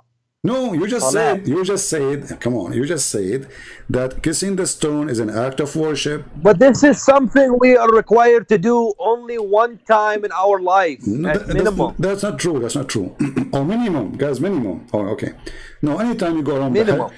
because now you don't have access to the Kaaba, not everybody can go. Which additional proof that Islam is false, because if Allah ordered all the Muslims to go and do Hajj, and then the Kaaba cannot take, all the city of Mecca cannot take more than 100,000 or 70,000, in 1 week, and then the total will be like maybe 2 million after the whole extending the period to make the Hajj. That means that Islam is not valid, because how all those Muslims can go to Kaaba? Nobody can go. If you live 60 years of your life dreaming to go to do Hajj, waiting for your turn based on the number of the population of the Muslims, you will never be able to do so unless you are very lucky to give you a visa, because there's limited people can enter the city, for it cannot handle the number. So this is a false religion, even by this reasoning. But now let's go. You kiss the black stone as an act of worship, and the black stone, according to you, is sent by Allah, correct? Yes. Okay, but do you even have a black stone? Do we have a what? Do you even have a black stone? The Kaaba. It's no, the black stone. We're talking about the black stone. Don't you know that there is no black stone left? There's no black stone. So you are kissing what? You are kissing wax. This is the picture of your black stone, very clear picture close by. Wait, no, look with me, Jihad. I'm here to help you. I'm not your enemy, my friend. Let me see if I can make it better. Put it on the screen. Hold on. Yeah, I will put it on the screen. So why you don't want to answer about the Bible? You did not ask me about the Bible to answer, and we're talking about your Quran now. Don't change topic. So yeah, but you said you will give me a chance to talk about Bible. You asked me about Mary. I answered you. You forgot. I did not say I will not answer you. No, but because I saw you run away with another Muslim. No, I never about ran away. Numbers 31. I'm the last one who ran away. All of them, they are potato like you. Listen carefully.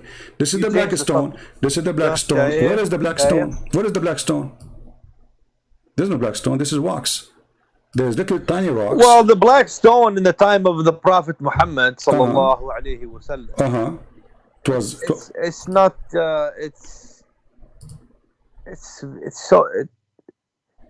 It's what? It's not. It's we have the Kaaba, so the stone. Don't go to the Kaaba now. I'm talking about the black stone. Where is the black stone?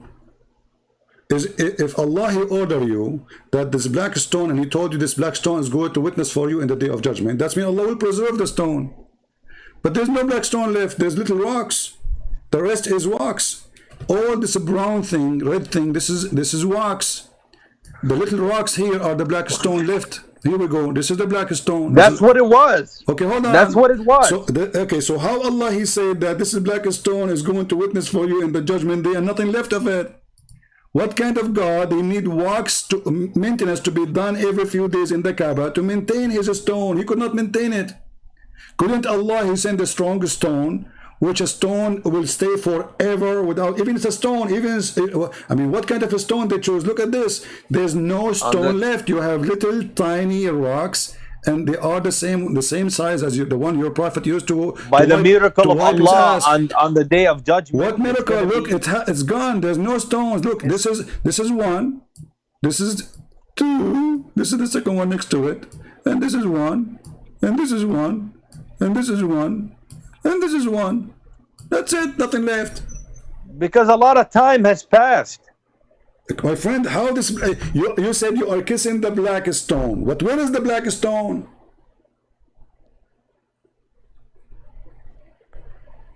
It's in the Kaaba. Okay, can't Allah preserve His stone and will not be affected by time? What kind of God? He's going to preserve it on the day of judgment. Who need it in the day of judgment now? Hold on, it's not a stone anymore. Look, there's little rocks. Okay, so what is the significance of this point here? What are you trying to prove? Exactly what I'm trying to prove, that Muhammad is an idiot, because if he said to you that this is don't say that. Okay, I say that. What you can do about it? Come and kill me. I'm not a person who's afraid. Did you see me cursing Jesus? You curse Jesus We every love day. Jesus. You say Jesus, you're a prophet. Nobody loves you're Jesus a prophet, as much you're as the Muslim, Muslim. don't love Jesus, you hate Jesus, you curse him every day, and I can prove it to you. You're a prophet. He said that Allah, when Khadija was dying, he said to her, say hello to my wife, my greetings, my wives. She said to him, did you marry women before me? He says, no, but Allah, he promised me the mother of Jesus. Your prophet, your filthy prophet, he said that he is going to have sex with the mother of Jesus. Is that cursing to Jesus? Is that hateful to Jesus? Or this is respect to Jesus? That's a lie. That's a lie. Okay, That's a lie. what if I show you right now and I will make You are spreading propaganda. Okay. I don't know if you are getting paid by Israel. Jihad. Oh, here we go. Paid by Israel. Okay, Jihad, listen. What if I show you the reference? You know, I am Palestinian. And I know Abdul, you are not a I am Palestinian. Palestinian. You are not. You are not. Huh? Aren't you Muslims believe that Umar al-Khattab, he entered this land? Are you an Arab or Palestinian? My friend, my grandfather was removed from his home in 1948. My friend, are you an Arab or Palestinian? But Palestinians are Arab. What are you talking about? Okay. Palestinian or Arab. I thought the first time Umar al-Khattabi entered, it was after the death of Muhammad. Okay, so what you have? Okay, now so listen, I'm don't change topic. Don't change the topic. If I show you the reference and the hadith that Muhammad, hold on. If I show you right now the reference that your prophet, he been promised by Allah to have sex with Mary, you said to me, I'm making things up. This is hateful. Correct? Here we go. This is the hadith. Let me read it for. Actually, I can show it to you even from Ibn Kathir. All right. So let me give you the reference, and everybody will see in 2 seconds if this is true or not. No such thing as Palestine. Look. Go ahead. Yeah, there's nothing is called Palestine. Why you are saying that? Why you are saying, there's no Palestine. Even your God, Allah never mentioned Palestine. We will go there. You see, they are not making things up. This is your religion. Even your God, he mentioned. So do you not support the Palestinians? Hold on, don't change topic. This is Ibn Kathir, page number 474. You see it? Read it. Huh? Ya Khadija. Ya Khadija. وقد يجعل الله في الكره خيرا كثيرا. I don't see it, CP. You will see it soon. It'll come to you. Here we go. I put it in the screen already. أما علمت أن الله قد زوجني معك في الجنة مريم بنت عمران. Ibn Kathir, volume number 2, page number 74. I will click a translation, Google translation, so everybody can see. This is Ibn Kathir, and there is a Majma' al-Zawa'id. There's many books. Don't you know that Allah, he married me to Maryam, the daughter of Imran? Even the sister of Moses, Muhammad, the sister of Moses. Muhammad, he think Mary, the mother of Jesus, is the sister of Moses. الجنة مريم بنت عمران. So did I Oh, look at this. Look at this. He goes to the Shia library. My friend, he goes to the book of the Shia. Abdul, this is Ibn Kathir. The Shia are a bunch of liars. And the Shia are a bunch of liars. Ibn Kathir.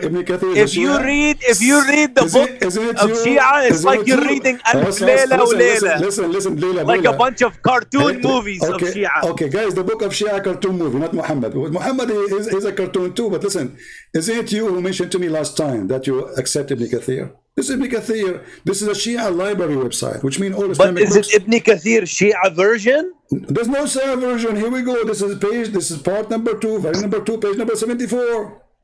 What's Shia version? This is your book. No. This is the Sunni book. Come to the Shia, this is Sunni book. This is Sunni book. This is not Shia. This is Shia version of Ibn. No, here we go. Okay, open Ibn Kathir. Guys, this is Shia version. Open Ibn Kathir, chapter, volume number 2, page number 74, and read for us. Now, for sure, they will say to you, this is weak and this is garbage, etc. But your prophet, he said that. But listen. Okay, hold on. You said the Shia, they are what? Their books are cartoon. Why? It's like you're reading Alf Layla wa Layla. Like, why? It's like 1,000 night and night, he's saying. Like, why? I'll give you an example. You know, it's like a story. Give me an example.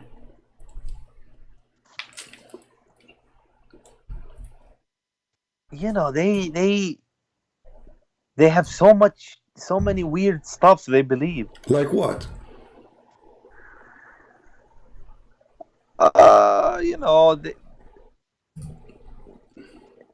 They believe in 12 imams. You don't believe in 12 imam? You believe in the same. No, they believe in you have to wear certain shoes, and it's funny stuff what they believe. Okay, well, isn't it your... Okay, let me ask you. There's a hadith of the Shia speak about if you enter the bathroom and with your right foot, shaitan, he will play with your bowels. Is that true hadith or fake? Shia believe it. If you go in the bathroom without saying a prayer, shaitan, he will go inside your anus. Now you're trying to play a trap on me now. I know that. I know so you agree now this is a cartoon story. Well, if you say the Shia, they have cartoon stories, well, then you have to agree that, here we go. I just showed you that Adam, he landed in Sri Lanka. Is that a cartoon or not? I just showed you the Sunni Sheik saying that Adam, he landed in Sri Lanka. Okay, if Adam, he landed in Sri Lanka. Yeah, the Sheik. Who no, this is your prophet saying that. He's quoting your prophet. It's true. He's quoting your prophet.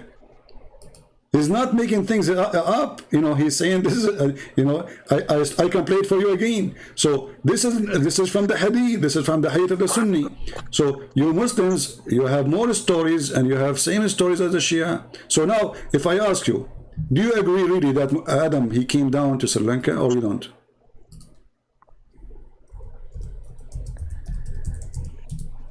Well, it's possible that he did, but I wasn't aware of this.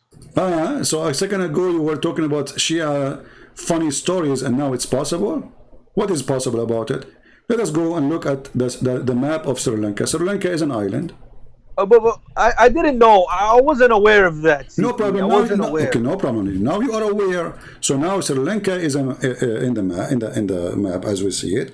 It's an island. It's not connected to the land. Okay, now Adam, he landed there. Allah, he sent him down to Sri Lanka. That's wonderful. How Adam was able to go all the way to Mecca?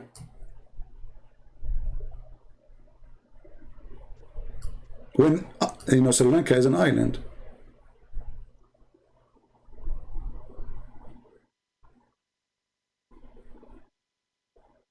This is the first man. Don't tell me he took a boat. He don't have tools yet. But Adam, you know what he had? That he had direct. What direct? Adam? Okay, Allah, he sent him down to Sri Lanka. Okay, we got that. Now, Muhammad... He didn't say Sri Lanka. He said India. No, he said Sri Lanka. I can play it again. He said Indo Peninsula or something. No, he said like India. This. He said India. He said India, and he said Sri Lanka. Sri Lanka is my friend. So you have to go a little bit west. Okay, hold on. So Sri Lanka. Okay, Sri Lanka is an island. So now Adam, he have to go all the way through India. Keep going. Keep going. Okay, this is stupid. This is stupid. He didn't go to Sri Lanka. He's talking about maybe India, close to Afghanistan or something like that. Okay. Oh, you know what? The problem is that you cannot hear. I'm trying to find a way to make you hear my audio. Hold on. Let me see if I can adjust that so you can hear the video with me without switching. Let us see if I can add an audio source, because the only way to make you have that now is, let us see how we add one. Maybe we cannot add one now. Okay, add. Mix. Well, you know what? Let us. I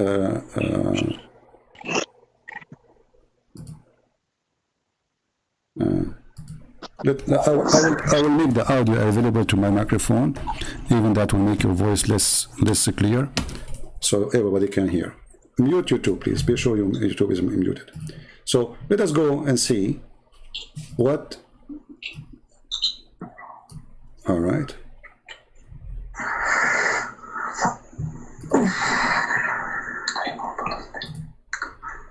Here we go. We'll play the video so you can hear it with us. Suddenly he landed, meaning he dropped, but Allah placed him on the earth. This we find in the narration of Rasulullah sallallahu alaihi wasallam, where he says that Adam alayhi salam nazala fil Hind. He came down in what is known as the Indo-Pak subcontinent, precisely Sri Lanka. There is a mount there known as Adam's Peak.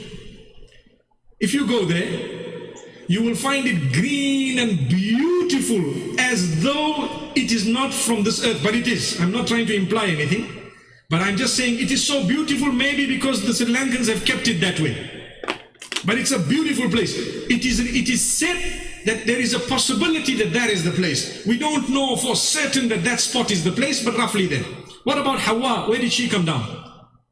In Jeddah. Where is Jeddah? Jeddah is in the Arabian Peninsula, in what we know today as Saudi Arabia. And what is the meaning of Jeddah or Jeddah or Jeddah? It means the grandmother. It is. Here we go. So your prophet Adam, he landed. Do you hear me? Yeah. Okay, so your prophet Adam, he landed where? In India. Where specifically is in Sri Lanka. And he is saying there's a spot there, but he is not sure if that spot really true is the one. But for sure it is Sri Lanka. So now we confirm that. And not only that, even Eve, she landed in Jeddah. So look what happened. Mute you too, please. I hear my voice twice. So look what happened. Are you there? Oh, YouTube is mute. Okay. So look what happened now. You mentioned the cartoon stories in the Shia books. Be honest with me, Jihad. If there is more cartoon story than this, that now we have a wife and husband. The wife, she landed in Saudi Arabia. And the husband, he landed in Sri Lanka. But how they are sure it's Sri Lanka? This is the city. This is the city. This is the city of Jeddah, and this is the city. This is Sri Lanka. Who said that? Your prophet. And you are the one who laugh at the Shia books. But saying, how do they know about Sri Lanka? They don't say Sri Lanka back then. They say, you know, Hind or something.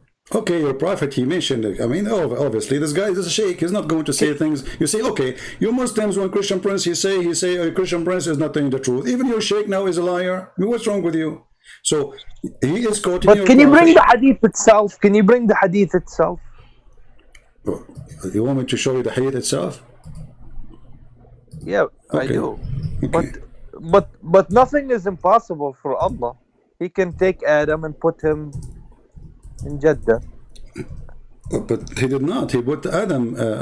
He put Adam in in Sri Lanka, and Eve in Jeddah. But they have to be together. Okay. So how they met? Allah brought them together. Allah, he brought them together. Okay, listen. Let me ask you: is Adam? Bring the hadith. Okay, I will show you the hadith. I'm going. You don't have. I have it. I have everything. You are talking to Christian Prince, my friend. You are talking to Christian Prince. Don't play games. Don't even go there. You know you are talking to me, right? Don't play games. Okay, you are going to get what you are asking for. You know, I have a surprise for you. You know, but because you are the one who did lead us to go there, then we have to go there. Okay.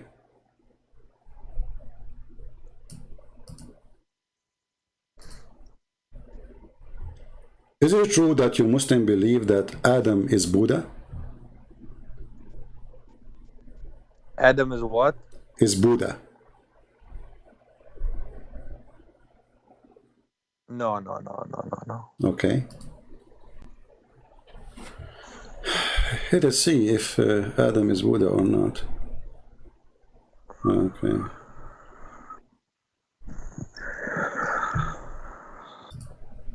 My friend, don't play games. Don't be funny for the audience. I know you have to Okay, we will to see. make a Okay, show. hold on. Okay, I know you have to make a show. Okay. Let's see. Here we go. Read with me, and let everybody. Collecting donation. Read with me. Read with me. The one who collect donation is your prophet. Every 2 minutes he talk, he asks for donation. Did you hear me asking about donation? I go here every day, and I don't say, hey people, if you don't make donation, I will not go live. And I was doing most of my life for free without even asking for a penny. So don't talk about donation. It's your prophet who claimed that you have to make a donation to Allah in order to be forgiven. I don't promise people forgiveness if they donate to me. That is a scam. That's what your prophet you do. Now read with me carefully. فقال ابن عباس فلما أهبط آدم على جبل نود كانت رجلاه تمسان الأرض ورأسه بالسماء. I'm putting it, here we go.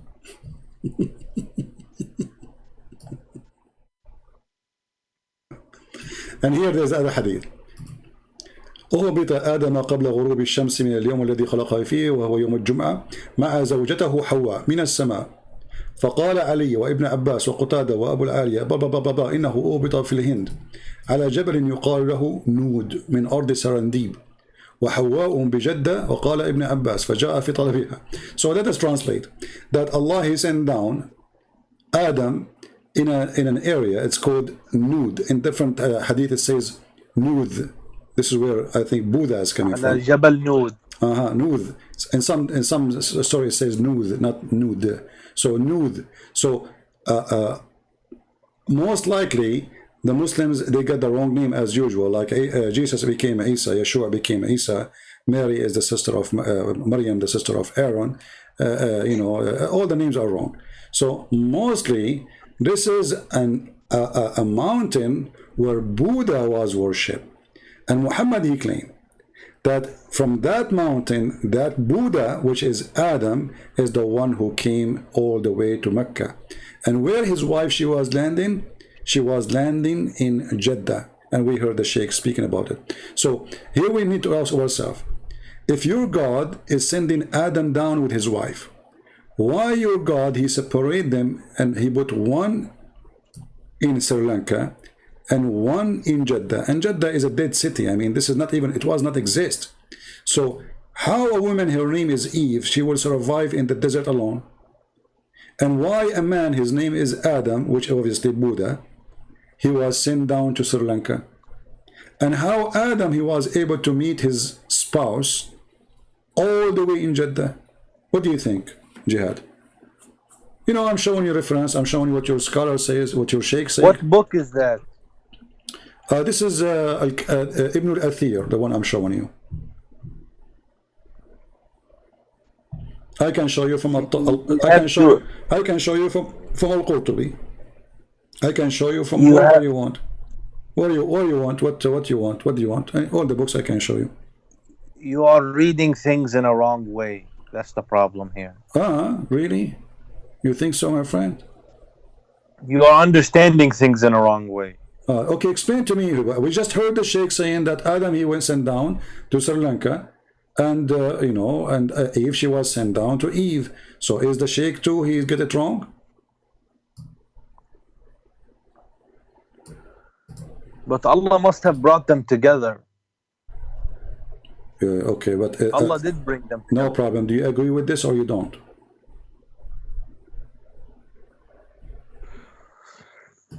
Yeah, I agree with whatever it says, but why is that a big deal if Allah can do anything? Well, isn't it a big deal for you? You said the Shia, they have funny stories, stupid stories. Now this story is okay. So when the Shia, they believe if you wear a black shoe, your penis will not work. You laugh at it. And now you see this story, you don't laugh. How come? Are you being a hypocrite? Well, I don't find anything wrong with the story. How Adam he found Aisha?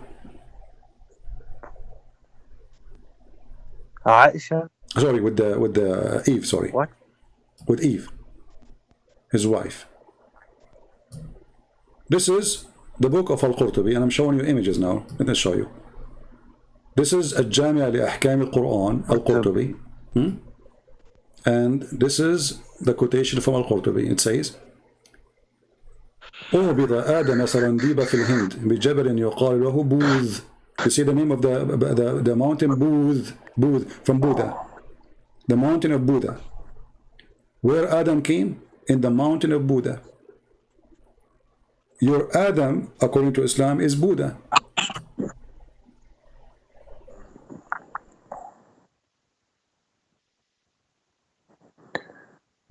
And not only that, they explain why Adam became bald.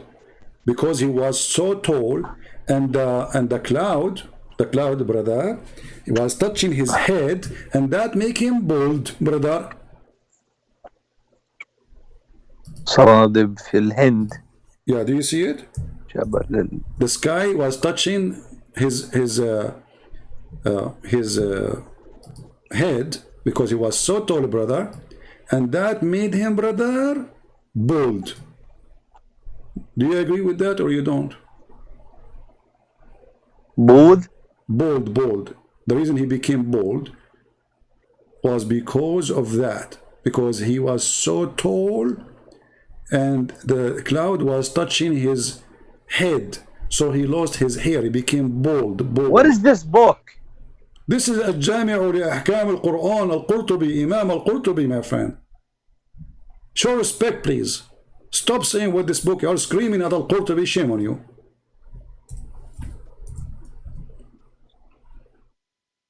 My friend, listen. I'm listening. Allah is capable of all things. Okay, so you agree now that Adam, he became bald because the cloud, he was so tall and the cloud touched his head. And you agree now that he went down in a mountain called the mountain of Booth or Buddha. Correct? Yeah, I believe whatever Allah says. Okay, wonderful. So how come you made fun of the books of the Shia when your books is coming with this? Okay, now Adam, he became bald. Guys, Adam was bald, okay? And why he lost his hair? Because simply he was so tall, brother, so tall, alhamdulillah. And the cloud was like keep touching his head, to the point he lost his hair. Unbelievable. I mean, you have to be careful about yourself, my friend. I mean, if I am, wear a hat, my friend. Somebody tell Adam to wear a hat. So look at this, and let us translate, use Google translation, so people will not say all the books we are showing you here is authentic. Like this is Sahih ibn Khuzaymah, Sahih ibn Khuzaymah. All right, and this is an Islamic website we are showing. Here it says. Al-Qurtubi says in his famous tafsir, Al-Qurtubi, Adam, he was sent to the area it's called Serendip, which is Sri Lanka, descended to India, to a mountain called Buddha. Do you see it? Buddha. This is the translation, Buddha. Buddha is a Buddha. Your religion is a Buddha religion. So Adam is Buddha who came all the way to Mecca.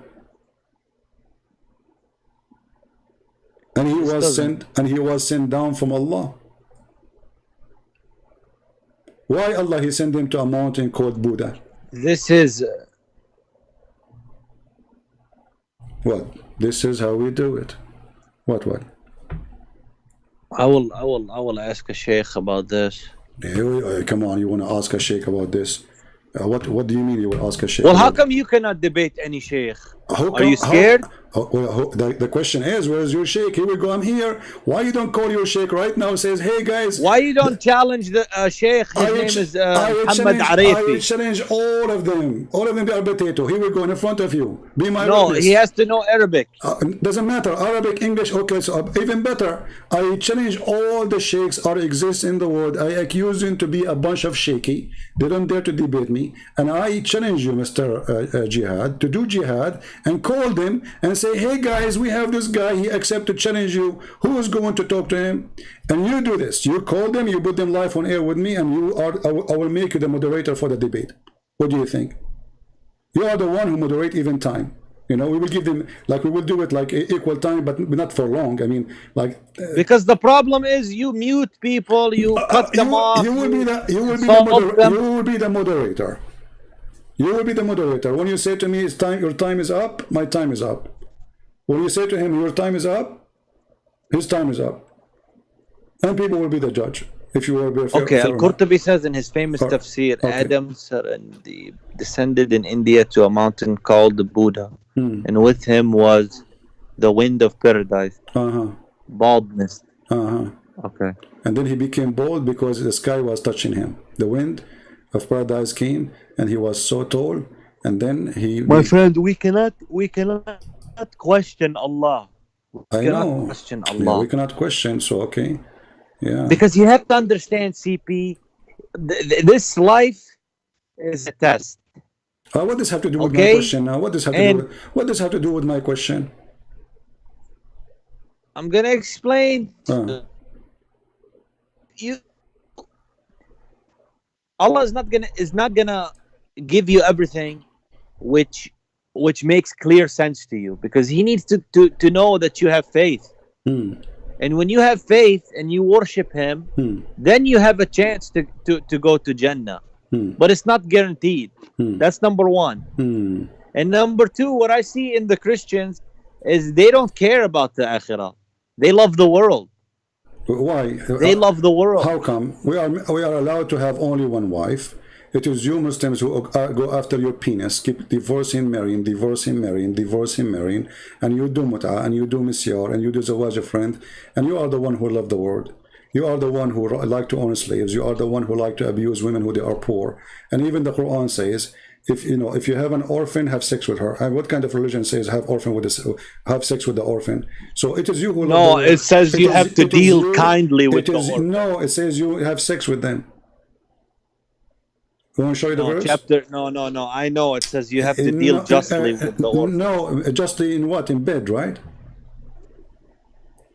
Justly. And not consume their property. Okay, but you have sex with them. Is that how you have? How they have a property and you will take and you are helping them? So they do not need your help. Leave them alone. So what do? You have sex with them. But it doesn't say that. Abdul, listen. Hold on. Now let us focus here. So the black stone obviously is a pagan stone. You Muslim believe that Allah He sent Adam aka Buddha to the mountain. It's called the mountain of Buddha. Why it's called mountain of Buddha? You see, Allah He sent Adam to the mountain. It's called the mountain of Buddha. Why it's called the mountain of Buddha? Because obviously Buddha was there, right? Or Allah named it the mountain of Buddha because there's no people yet. There's no people yet. There's no human being. So why Allah He called that mountain? But this goes again. But here we go. This is not the story we get in the Quran about Adam. This is not the story we get in the Quran about Adam. Are you saying that you're prophet and you're Muslim, you create stories that they don't make sense? Are you saying we Muslim, you lie about Islam? Isn't this your Islamic books? Isn't this your book? Is that like a book of the Hindu? What I'm telling you is that this story is not consistent. How is it consistent? Hold on. So the Sheik, he was speaking in TV. How come nobody stand for him, says this is not consistent, you idiot? How come none of you flag his video, you idiot? How come you don't say to him, this guy is a kafir teaching lies, you idiot? You make videos about me saying Christian Prince is lying, and I am showing you reference. But when you Sheik, he said, show the same reference, you don't go flag his videos, and you don't cry, and you don't say he's lying. 107 lie, 110 lie, 105 lie. So is that a lie? You just said yes. But none of you open his mouth because you are hypocrite. For now it is laughable. We expose it, how stupid it is. You try to deny it, but this guy Sheik video is there for a century, and Muslims give it like, and Muslims love it, and nobody complain about it, and all the videos are the same. But now because listen, the Muslims do have debates about certain issues. No, you don't debate. Muslims, you kill each other. You don't debate. I never heard a Muslim debate in a Muslim since when? When the Mu'tazila, when those people they say certain things about the Quran, you kill them. What debate? So don't tell me we debate. And now I'm showing you. Do you agree that how tall was Adam?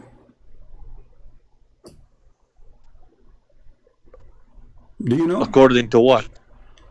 According to Islam, how tall he was? Because here it says he was so tall in this book, to the point his head was touching the cloud, and this is why he became bald.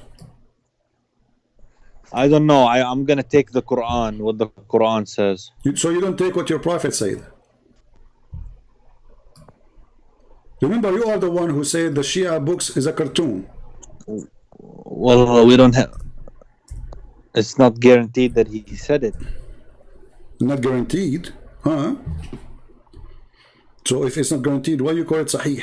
Go. Oh, listen. Go to the story of Adam in the Quran. It's in Surah Al-Baqarah. Okay. Go to you see, I have a Muslim. He made a comment. As long as we go back here, this Muslim here, he said in that comment, and I will show you in the screen. His name is Mustafa. He said that, does God regret having made a human? He's speaking about in the Bible. It says that God he regret creating Adam. He regret him. The Bible says God feels sorry for Adam for what he did to himself. He created him to be in heaven, and look what he did to himself. No, he continues saying, because a human eating a forbidden fruit and then punished him, then them Adam and Eve, then God sent himself to be his son. What do you think about this? Do you agree with it? He's making fun of Christianity, as long as you like to talk about the Bible. He says it doesn't make sense that God he punished Adam and Eve because they ate of fruits, and then God he sent himself to be his son. Do you agree with this logic?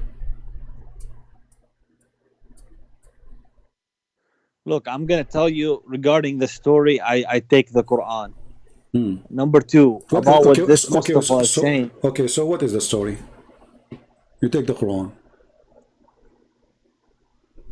Regarding Buddha or Mabuddha or this and that, Okay. I have to check into it. I'm not saying yes, I'm not saying no, but I didn't see that this story about Buddha is in the Quran. So that's why I have to think about it. Okay, and research about it. All right. So no problem. That's what I'm telling you. But yeah. So let me ask you a question. Okay, go ahead. Why, if God has a son, why he doesn't have 10 sons and a daughter and a grandmother and a grandfather? If God has sons. Okay. And the next question is... Okay, now one by one. When we say that God has a son, does that mean he have a family? Is that what you understand? Yeah, there was a Sheik who busted a Christian. Okay. And he said, how can God have a son? Why he doesn't have 10 sons? All right. Well, how come your God have 3 daughters?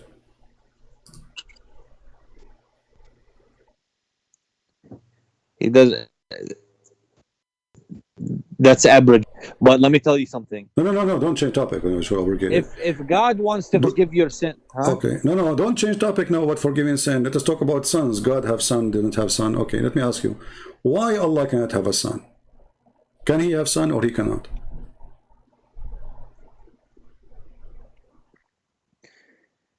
Because Allah subhanahu wa ta'ala is the most high.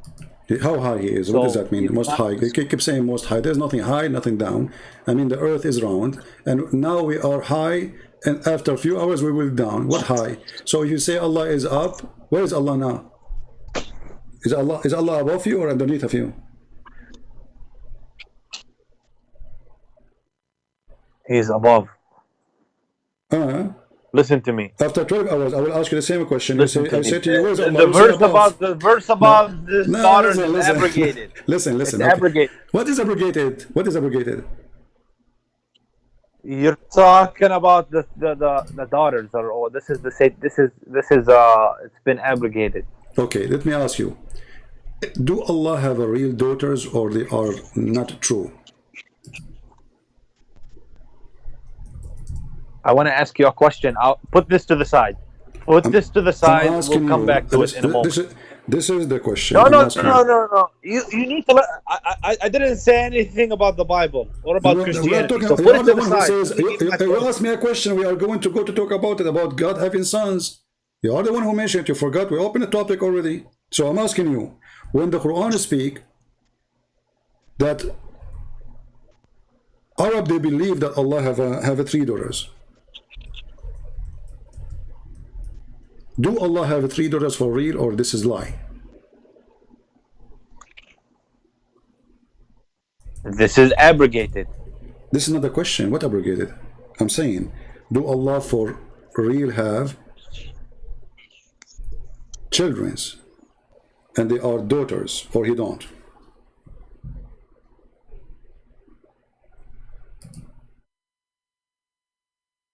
Okay, I have to go, my friend. Thank you. Okay.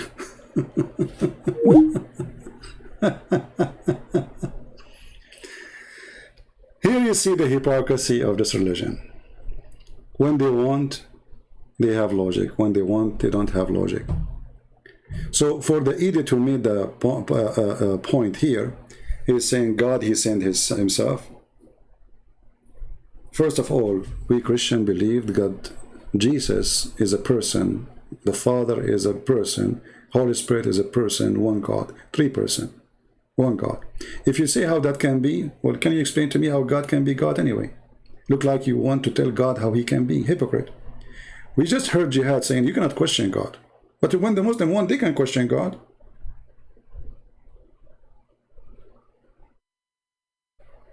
You cannot question God. But in a second they can. Now, look what he said here. This Abdul. Who is, you know, those Abdul, by the way, they are priceless. They help us a lot to expose Islam. The one who made comment and the one who called us. So, does God regret having made a human? No, God don't regret. When God he speak, he regret what happened to Adam, what Adam did to himself, which means he feels sorry for him. However, he continues saying, because a human have eaten forbidden fruit, but this is a story in your Quran, you idiot, and look like you are making fun of your prophet.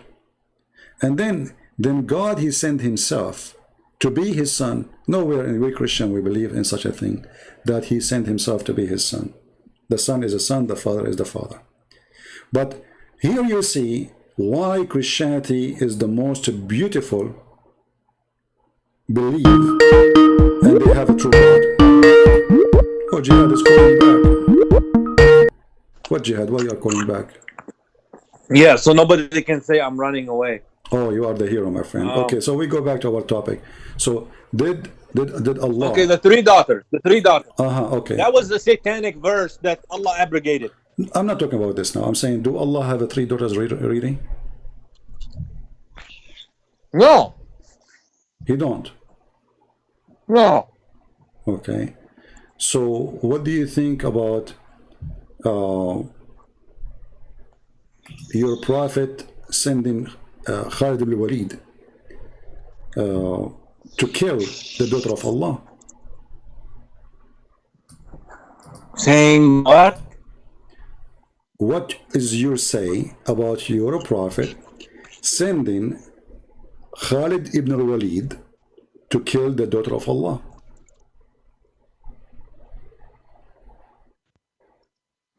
Khalid ibn al-Walid? Is that in the Quran? No, not in the Quran. This is from your prophet's statement.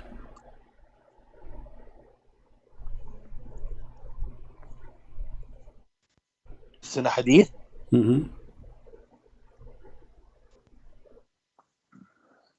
Well, So? is it? Can you put the reference? Okay. But I'm asking you now, before we put the reference. I don't agree that Allah has daughters. So how Muhammad he sent his man to kill his daughter?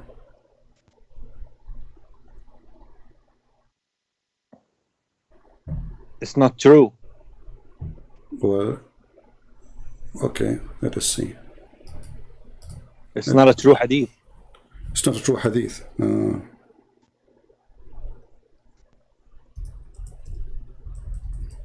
And why is it if your sins are going to be forgiven, why God did not put more prayers on you, put more sacrifice on you, put we will go more back there. atonement Just wait, on we you? will go back there. Why he just Hold sent on. the man Don't change topic. and One let by- him be killed and just- humiliated just to... Just wait one by one. You don't go there until we finish this one.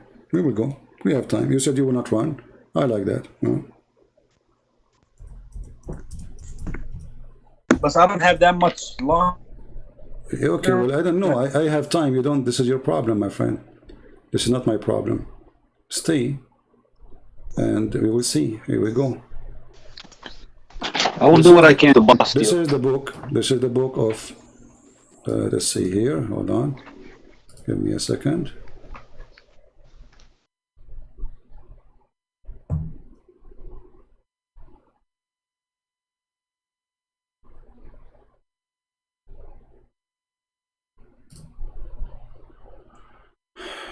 Let us see.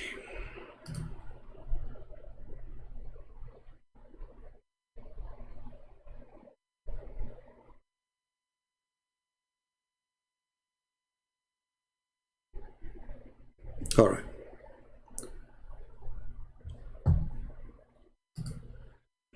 I will put it for you on the screen,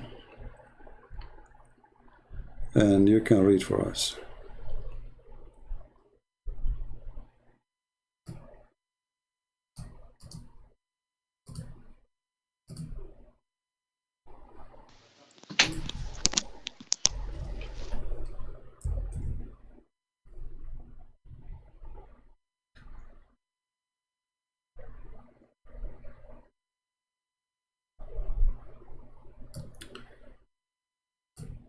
This is the story. This is the book of Al-Bidayah and Nihaya, Ibn Kathir. So you cannot say this is Shia book.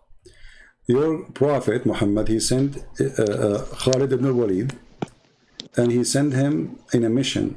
And the mission is to find Al-Uzza and to kill her. So Khalid, he went there. If somebody have the link in English, post it, please, for people who speak English. So he sent him there, and this Khalid, he cut a tree, he destroyed a house, he did whatever, Muhammad, he sent him back. He said, "You're not done. You're not done."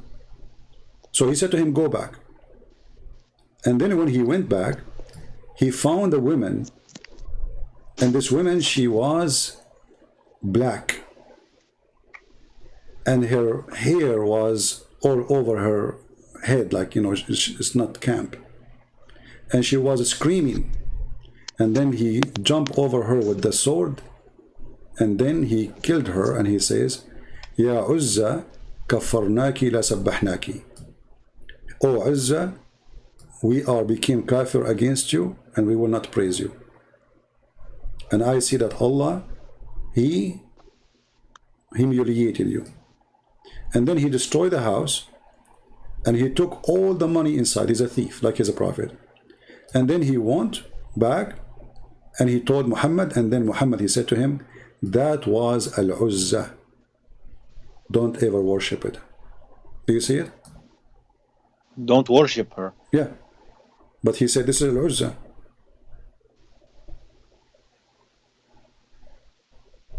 So how Al-Uzza is a fiction, and Muhammad, he killed Al-Uzza, the daughter of Allah. But she's not the daughter of Allah. No, this is Al-Uzza, the daughter of Allah. The goddess, even here it says, talking about the goddess. So, this is the daughter of Allah, and Muhammad, he claimed that he sent. Where does it say that? Okay, hold on. Who is Al-Uzza? Who is Al-Uzza? The goddess. In front of you it says, "And don't worship her." Why? So because they worship her. She is the goddess. You are an idiot or what? It says, "And don't worship her." Why? It doesn't mean daughter. Oh, okay. Why they worship her? Because she is Al-Uzza. He says, to where it says that? I mean, what an idiot. It's in the front of you. It says that she is being worshipped. Who? Al-Uzza. Who is Al-Uzza? Is in the Quran mentioned Al-Uzza is the daughter of Allah. And you're a prophet, he stole the money of that woman, she is the daughter of Allah. So you're a prophet, he agreed that Allah have 3 daughters, and he called one of them. And then when he came back, where does it say daughter? Well, who is Al-Uzza? Bint. Who is Al-Uzza? Who is Al-Uzza? The one the people worship. The daughter of Allah, right? Isn't it Al-Uzza? No, isn't it Al-Uzza? She's a false goddess. Okay, hold on. But how she is false and she is really exist, and Muhammad, he killed her. And But Muhammad, she's not She's not a true God. She's not true. She is not a true, or she is exist? If she exists, she's not true. How she can be not a true if she is exist? And she's not a true goddess. Okay, hold on. Does the Quran so when the Quran says, have you seen Allat and Al-Uzza? Have you seen? Does the Quran say, have you seen?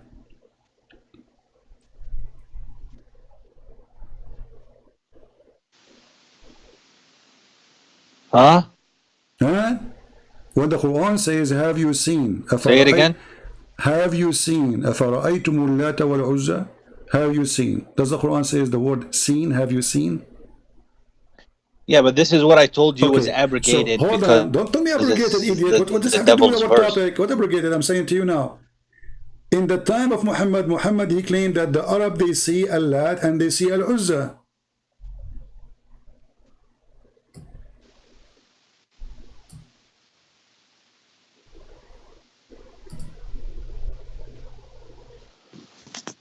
But these were abrogated, CP. This is another question. Have they seen it or they did not see it?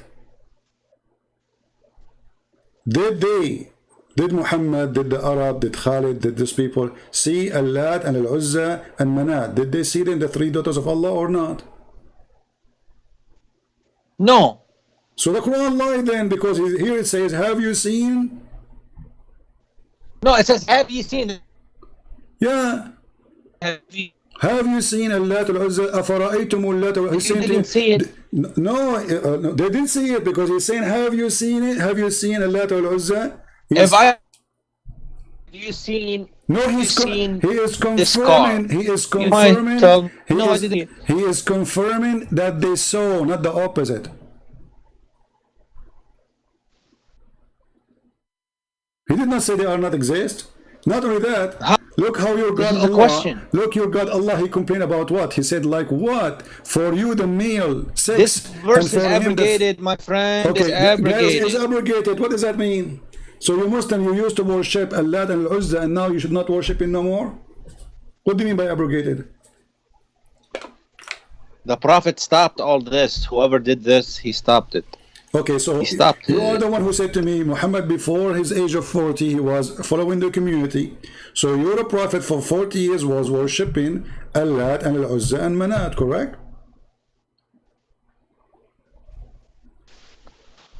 I didn't say that. I just said he was, you see, he knew something wrong with No, you don't with his society. Jihad, it's recorded. It's you who said he was doing what the community do. You said that. Come on. Why? But in his heart, he was doing what the community does. You know, it's your statement. And this is what the community do. They worship the three daughters of Allah. And now we show you the reference. Your prophet sending his man, Muhammad the criminal, to kill a woman, claiming that she is the daughter of... Why he killed that woman? Tell me, go ahead. Why he killed her? If she is not really the daughter of Allah. Just because she is like a woman, her hair is crazy, and she starts screaming, you kill her? Why he killed her? Go ahead.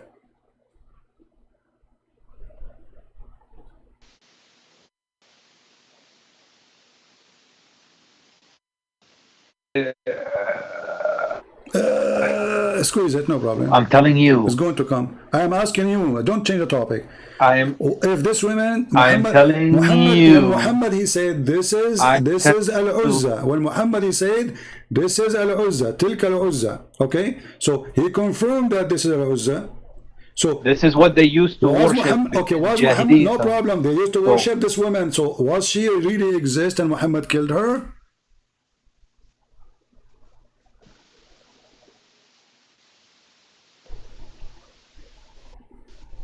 She exists, but she's false. Okay, so guys, she is exist, but she is false.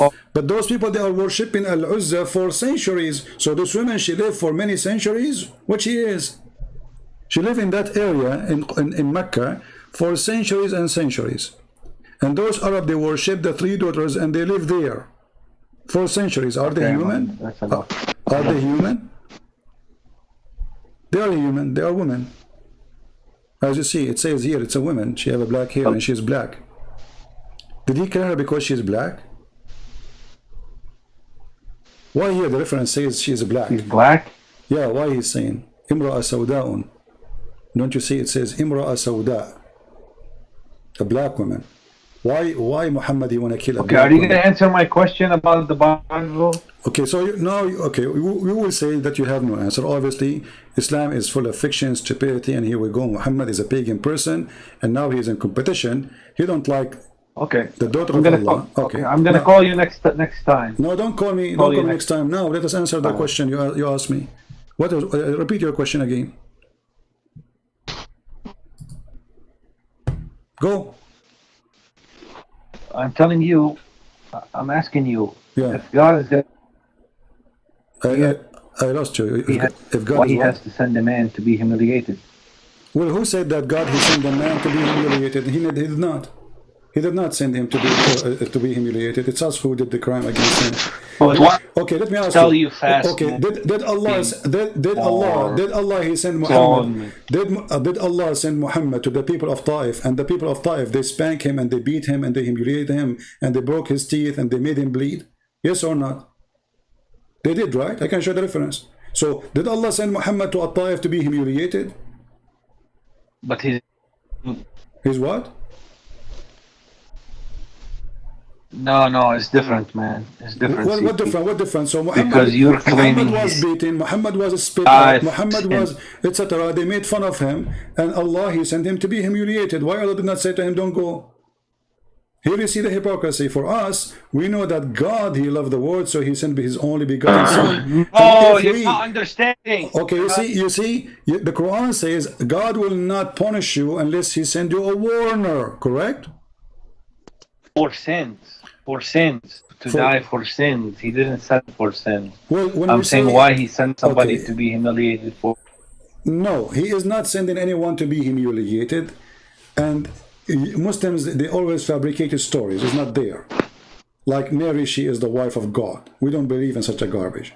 So we don't believe that Jesus was sent to be humiliated. We believe that Jesus sent to save us. So if some of us commit crimes, But how he's going to save you? Why? Very He cannot simple. do more. Why? Very If simple. he's going to save you, Very simple. he cannot put more fasting, more praying, more this. No, you see, in Christianity we fast that. more than you. You Muslim, you don't fast. Your Ramadan is a joke. You just flip the day night, and you sleep in the night. In the daytime, you wake up in the night time, and you eat like a goat. In Christianity, we have a lot more days of fasting. As an That's not example, true. shut up. In the Christianity, those who follow the Orthodox calendar or even the Catholic, True. hold on. For the Easter, we have 50 days of fasting. For the other occasion, we have 40 days, total at least of 90 days of fasting, total fasting. Your fasting is a joke, you don't fast. Secondly, And nobody practices. Nobody does it. you're a prophet, he sucked the tongue of Aisha when he's fasting. He played with her vagina. In USA, He touched- in hold USA, on, hold on. Is it halal for the prophet to suck the tongue of Aisha when he's fasting? Is it halal to touch her private part? What kind of fasting this fasting is? So your fasting is a joke. You don't fast. In the same time, you just switch the day night and you eat more. This is why the price of food in the Why month of Ramadan not goes answering? skyrocketing. Secondly, hold on. Let me ask you, where Muhammad he get his fasting teaching from? Why one man can save sins? Why you do not have more prayers, more duties instead of Okay, hold on. You keep This talking man about is dead, equity. this man is I cannot hear you. Your voice is not clear. Listen, he keep talking about more prayer. We Christian, we pray more than you. All day can be a prayer. You Muslim, you pray 5 times a day for 5 minutes. You repeat the same stupid thing. You are not even praying. Bismillahir Rahmanir Rahim. Alhamdulillahi Rabbil Alameen. 5 words. You are done. This is not a prayer. You are even repeating the same word of Allah. No, you have to recite more Quran. No, you don't. You recite the same words which Muhammad he said, claiming that Allah said to him. So what is your prayer? You are just a parrot. You are a bird who repeats like a phone machine. You know, when you receive this beep, beep, give us your message. You don't even give a message to Allah. You say to him what he said to you. Have you ever heard of a stupid religion like this? You call your God 5 times a day and you tell him what he said, not what you said. This is Al-Fatiha in front of you. In the name of Allah. This is what you say to Allah. I mean, you are talking to Allah now. You say to him, in the name of Allah, the most gracious. And then praise be to Allah.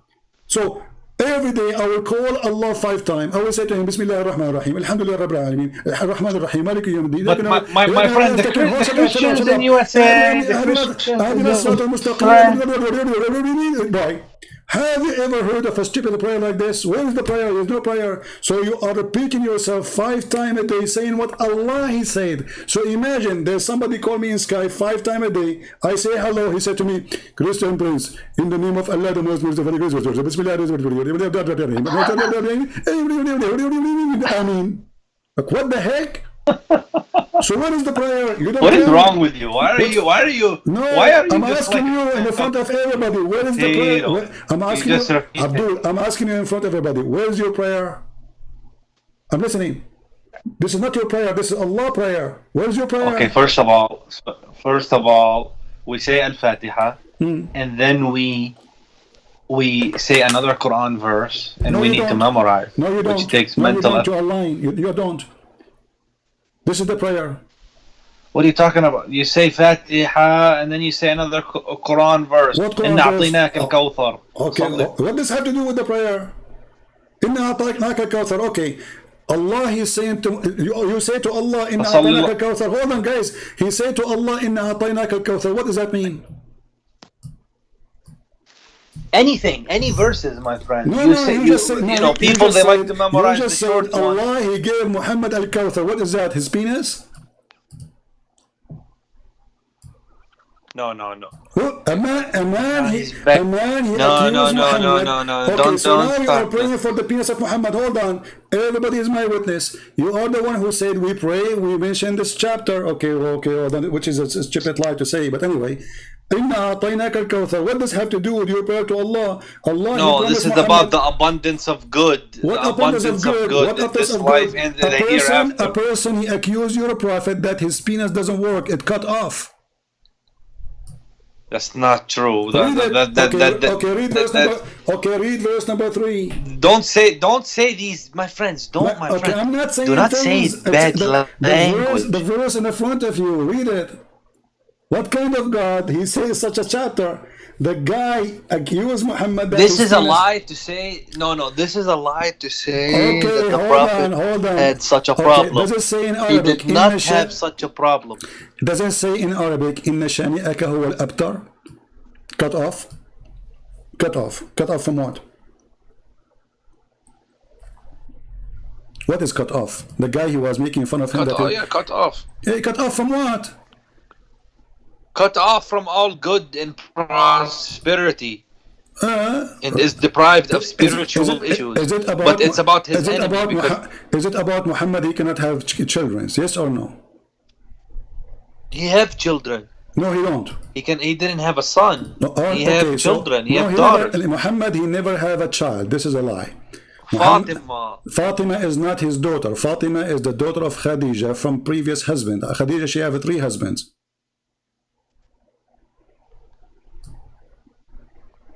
What?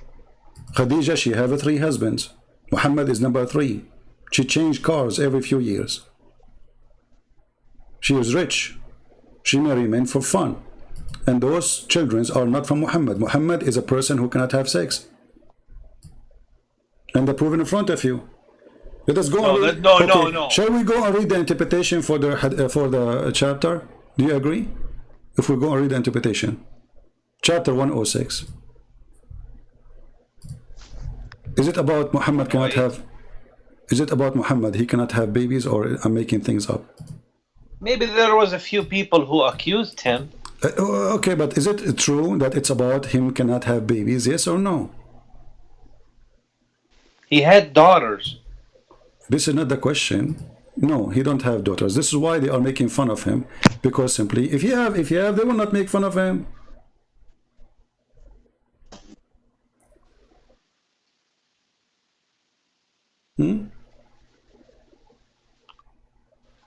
Muhammad was an impotent man. How many wives Muhammad he married? How many of them they gave him babies? Can you tell me? How many wives Muhammad he have, and how many of them gave him babies? Does it make sense? that the woman Khadija, she was more. But he didn't hit my friend. Khadija, she was way older than him. Babies. Muhammad, when he married Khadija, obviously Khadija, she cannot have babies no more because she was way older, and she have her babies already. Now, after that, he married Aisha. He married tons of women. How come none of them gave him babies? Because the Prophet didn't come for babies. But He came to deliver a message. Why Allah did not make him have babies? Here we go. The people are making fun of him that he have no son, and even you Muslim, you claim that he have sex with the slave Maria the Copt, and he have a son from her. His name is Abdullah. But all of us, we knew that Aisha, she was making fun of that, saying he don't even look like you. This is a slave. She sleep with everybody. And obviously Muhammad, he cannot have babies. Let me ask you, Allah, he did not send Muhammad to have babies. Allah, he sent Muhammad to have sex with many women. Why? Why Muhammad don't have only one Aisha and that's it? That's it. He have Aisha now. She's a young, very young child. Because most of those women were widows and he was taking care of them. Oh, he take care of them by having sex with them. You cannot take care of a woman without having like. So if there's a woman, she is hungry, I have to sleep with her in order to feed her. So if somebody want to make a donation for a woman, he say to her, you have to take off your pant for me. But no, but he married them, so obviously he had the right he married Aisha, to do his marital. What, you know, so that she have children, they can take care of her. All of the women he married them, they are not poor. Why he married them? Let me ask you, did your prophet, he made a chapter in the Quran says women, they can offer themselves to the prophet so he can F them?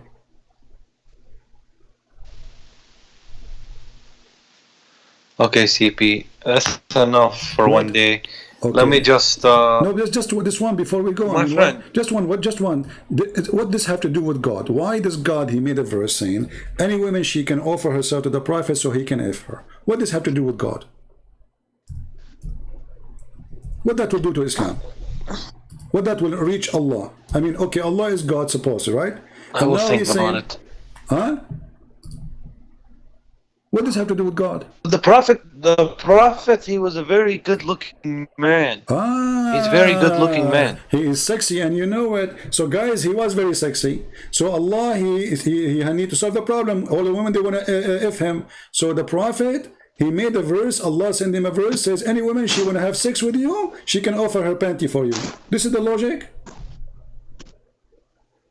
Because the prophet, he needs to be...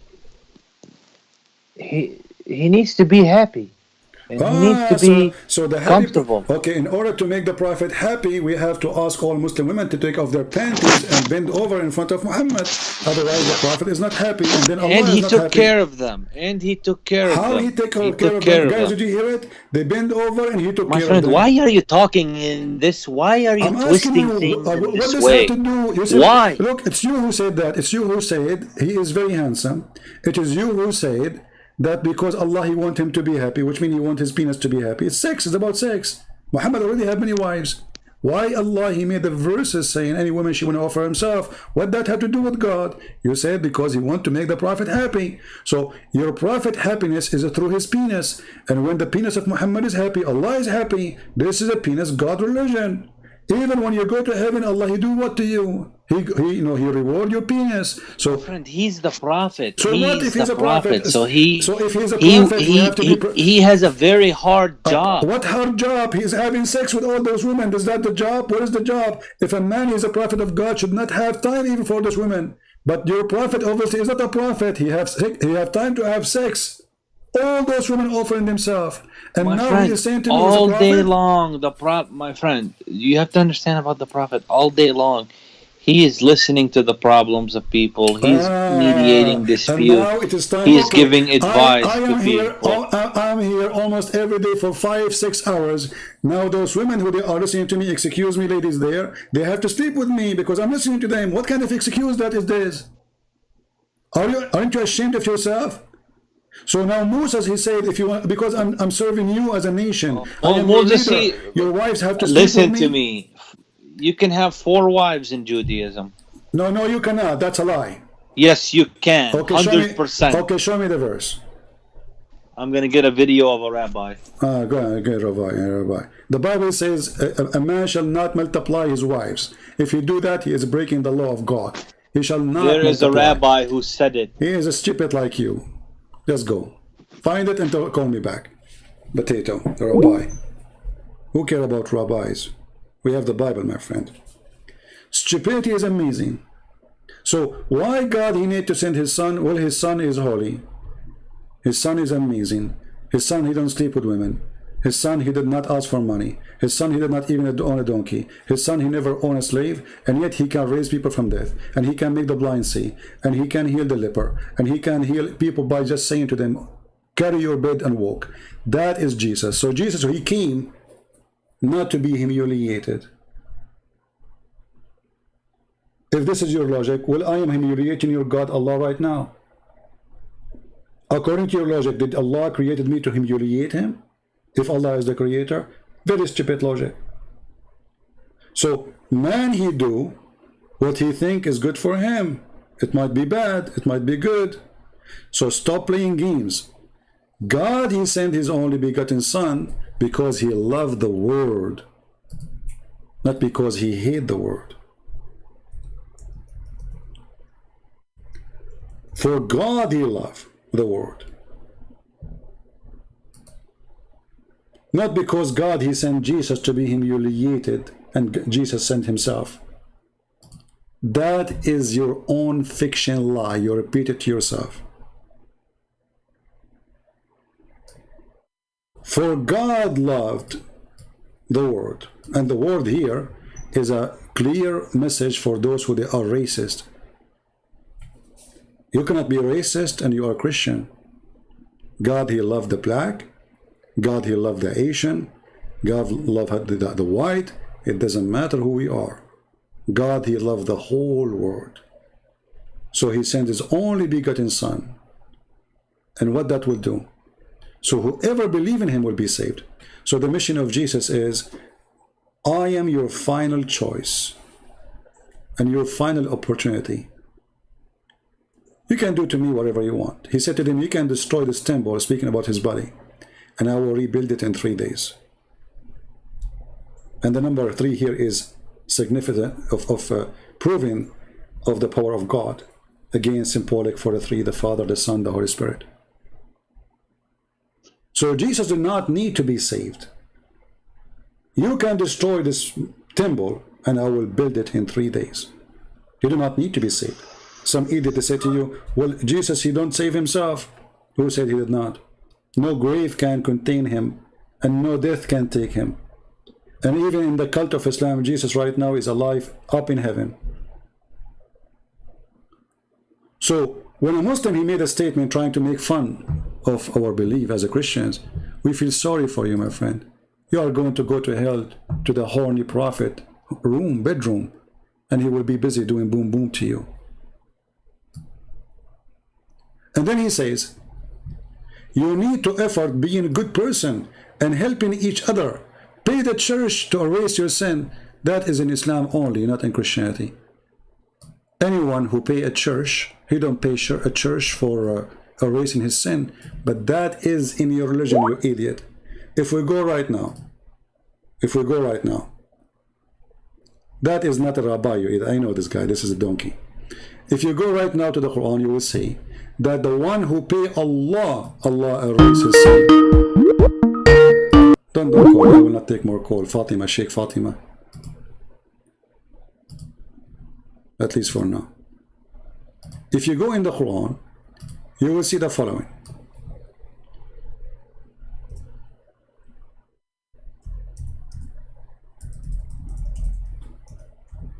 The one who pay Muhammad, Allah will double him and he will forgive his sin. Chapter 64, verse number 17. Do you see it? Where is the money will go? Will go to the pocket of Muhammad. And what will happen if you pay Muhammad money? Allah will forgive your sin. This is why Muhammad, he promised 10 people to go to heaven. All of them, they give money to Muhammad. starting from the most rich person in Quraysh, Uthman. He promised him heaven. And later the Muslims, they cut his head, they took the hair of his beard one by one, and they made his head a polyball. And then they refused to bury him with the Muslims, and each time they bury him, they take him from the grave and they drag him in the ground. And then a bunch of Muslims, they took him in secret and they buried him between the Jews so nobody will find him. It's your religion who believe if you pay Muhammad, your sin is erased. With the Christianity, no. Jesus said, not everyone says to me, Lord, Lord, will enter the kingdom of my Father, but the one who do his will. Not everyone says to me, God, God. You say you make donation, you do, that doesn't make you good for him, because no man is good anyway. The good of you is filth. This is what the Bible says. The best good you have is filth compared to God. So when a Muslim, he made a post, in fact, he is describing his own religion, to the point even his prophet, he refused to meet people unless they pay him first.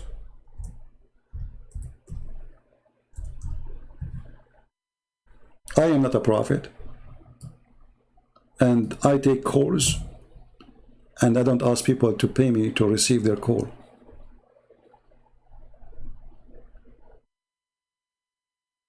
Is that a religion?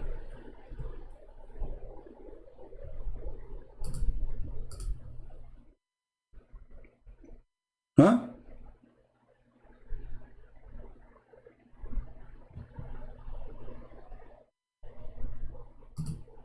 You cannot meet the prophet unless you pay him. If you remember, there's a chapter, it's called the Abasa wa Tawalla.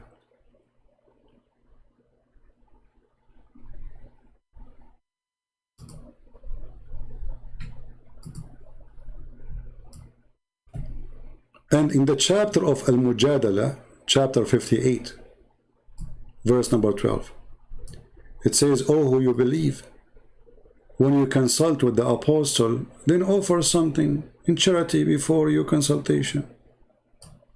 You want to enter to the prophet in private? Like, come on, bring something with you. Don't go empty-handed. The prophet, he inherited a lot of money from Khadijah. The fake prophet Muhammad, he take the fifth of the booty. And you can imagine how much gold and silver he stole from the Christians and the Jews. And yet, he will not meet you in a private consultation unless you pay him. Then, when a blind man, he come to meet him, what Muhammad he did? Chapter 80, verse number 1 and 2. He turned his back away from the blind man. You read the interpretation or the book of Asbab al-Nuzul, which means the reason for the verse to come down, you will find that a blind man, his name is Ibn Kulthum, he came to Muhammad to meet him, but Muhammad was busy speaking to the rich people of Quraysh. Muhammad, he kicked him out. And then those same people, they start saying, what kind of a prophet this prophet is? He treat a blind man like this. So the coward Muhammad, he made this chapter saying, oh, Allah told me don't do that again. Allah is correcting the unethical behavior of a false prophet. Why Muhammad, he regret kicking the man out? Because the Arab, the rich men, they start saying, look at him. He have time for us. He have no time for the poor. And Muhammad actually, according to the Muslim, they say, the reason Muhammad, he kicked him out, because he was afraid that the rich men, they will say, look who is around him, the poor one. Muhammad is ashamed of having a poor one to believe in him. That was not Jesus' teaching. That is totally the opposite of Jesus' teaching. And if you don't believe me, we can go right now and see the interpretation. Chapter 80, verse number 1. Because, you know, Muslim will say, it doesn't say that, CP. You know that. Always it doesn't say that, CP. But I'm showing you on the screen what you say, not me. This is your official government website of the Kingdom of Jordan. And by the way, the King of Jordan, he claimed to be descendant from Muhammad, and that explains why he's extremely corrupt. Extremely corrupt. So he phoned and turned away because of the blind man came to him. Okay, what happened? Why? So Ibn Kulthum, the man, the son of Kulthum, is a blind man. He went to see Muhammad, and he have a question for him. And Muhammad, he was meeting with Utbah, rich man. Abu Jahl. Man, those are the rich men. Abbas ibn Abdul Muttalib. Oh boy. Ubay and Umayyah. Man, those are the most important men in town. He was calling them to Allah, hoping that they might embrace Islam. If the rich men embrace Islam, the rest will follow. Ibn Kulthum, he stood up, says, O Messenger of Allah, teach me of that which Allah has taught you. I mean, the guy, he did not say anything. You see, aren't you asking them to join Islam? Here we go, you get a chance. A person asks you a question, answer it, and by doing that, you will help everybody to accept Islam. But Muhammad is ignoring him. He don't want to answer him.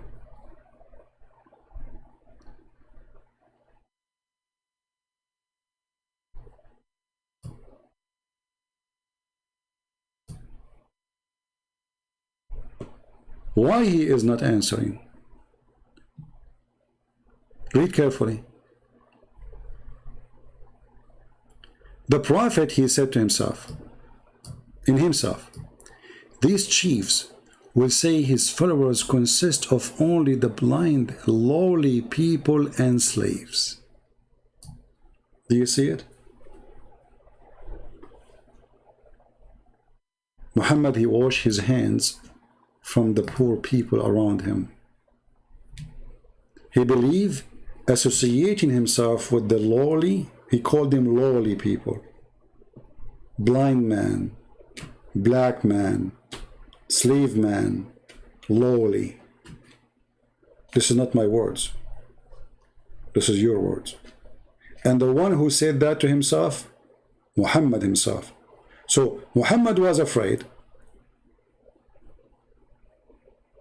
that if he spoke to this man, those people, they will look down at him.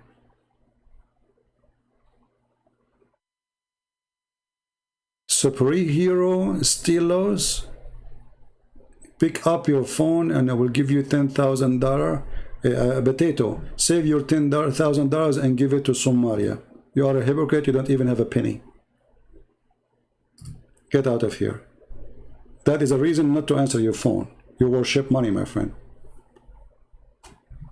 Because you want to give me $10,000, if I talk to you, I will not talk to you.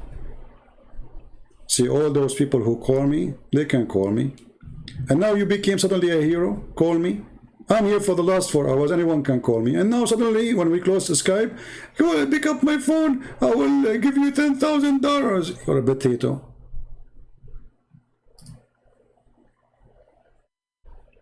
When we stay live on air for 4 hours saying who wanna call me, you don't call. When we say we close the Skype and we are done for today, suddenly give you $10,000. As if I care for your 10. Go and feed the hungry Muslims around the world who they are crossing all the way to Europe, facing death in the ocean just to cross. Go take some Afghani from Afghanistan refugees. They are coming by tens of thousands. You have money, don't you? You have money to build a mosque in New York, but you don't have money to feed the poor Muslims. You have money to build a mosque will cost you $200 million, but you don't have money for people in Somalia, in Afghanistan, in Syria. People are dying there. You have a lot of money.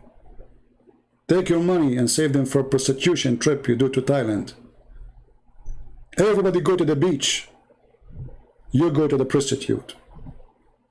This is why the Lord, he says, from their fruits you shall know them.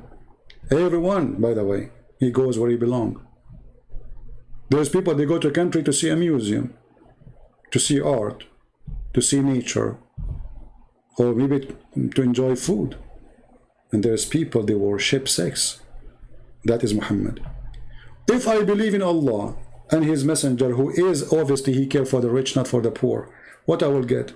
Sex. And what else? Sex. And what else? Sex. Okay, and what else? Food.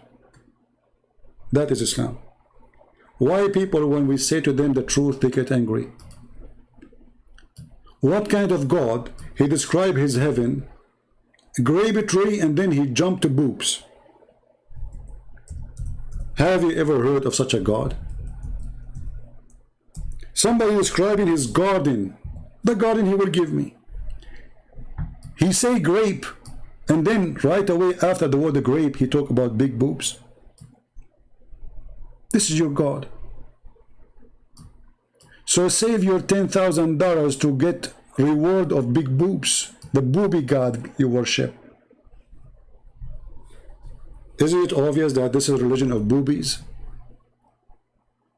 You see, I cannot compare between Christ's words and this filth. That is an insult to my Lord.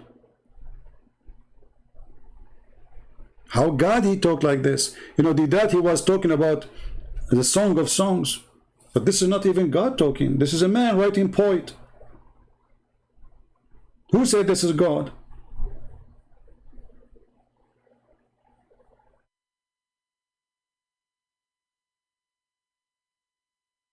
And it's not even about sex. And it's not even about women. Here, this is literally about women. Have you ever heard of a God he described even what is inside the vagina? The vagina is waiting for me.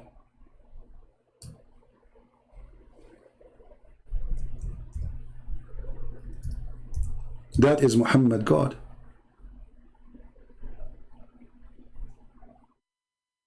This is religion.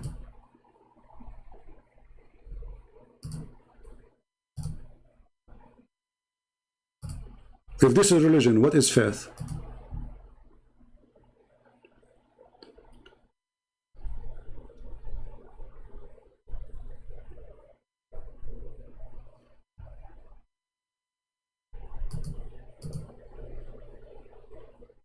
Any Muslim?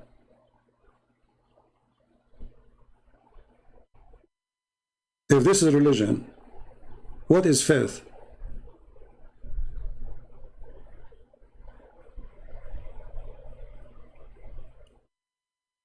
This God is preparing for us women who their vagina is brand new. What do you want more? And the funny is, each time you have sex with them, Allah, he will put his finger there and he will make them virgin again, cheating. I mean, this is officially a cheating. Virgin again, product from China. Middle Eastern women, they buy when their wedding party is coming. The guy, he sees some blood coming, she claimed that she is a virgin. Or a plastic surgery for virginity. Very, very, very well known. They go to Thailand to do their surgeries. It costs you $200. They have a sign for it in the street. Virginity surgery. In Arabic. Because the customers are obviously from somewhere.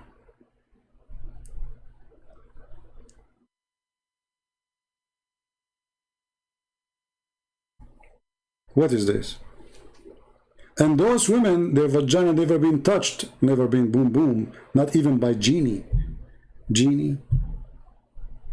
This is religion? There's a God, he teach you that genie have sex with women too?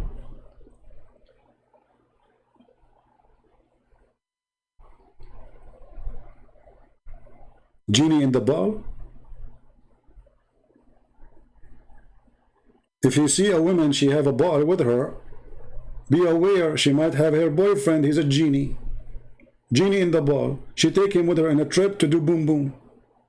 But who's with you in the ball? Genie. What's his name? Genie in the ball. And the funny, Mr. Jihad, he said to us, the Shia, they have a lot of fairy tale stories. We found that Buddha, Adam was Buddha.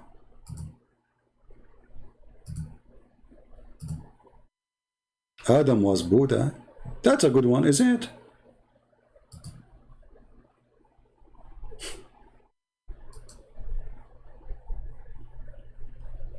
Adam, he landed down in a mountain called Buddha.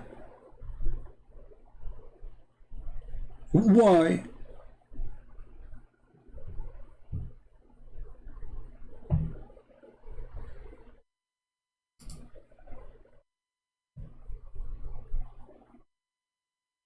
Let me see if I can open this link here. This library, their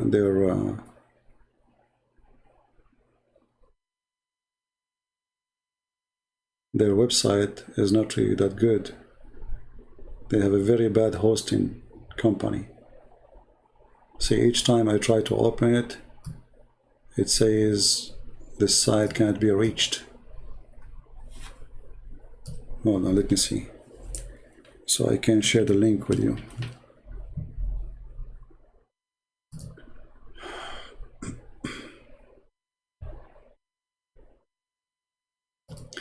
And you know, the funny thing is, each time I say something to Muslims, they say, we never heard this before.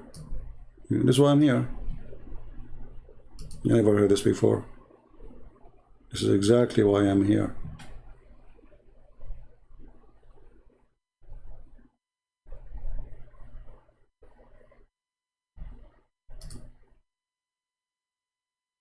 I'm trying to find it in different website.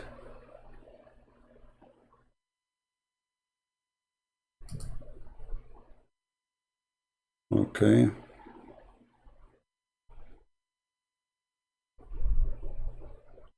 All right, I will give you this link. This link is better. This is Tafsir al-Qurtubi, and this is volume number 1, page number 301 in this print. Remember that sometimes reference can be differ between prints. And this is Tafsir of chapter 2, verse number 36 in the Quran. Let me post the link for you. You can use Google translation, and actually I would do that in the front of your eyes. Give me a second. This is the link for those who they are saving reference and they like to save reference. And now we go.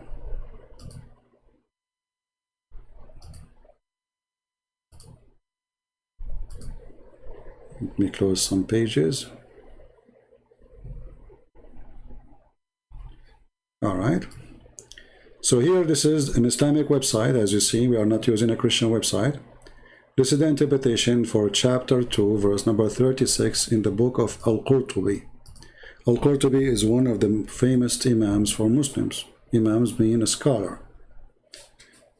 This is in Arabic, and we don't have it in English. However, we are going to use Google translation. Simply you open it with Google browser. You click at translate to English. Excuse me, I'm losing my voice. So volume number 1, page number 301, and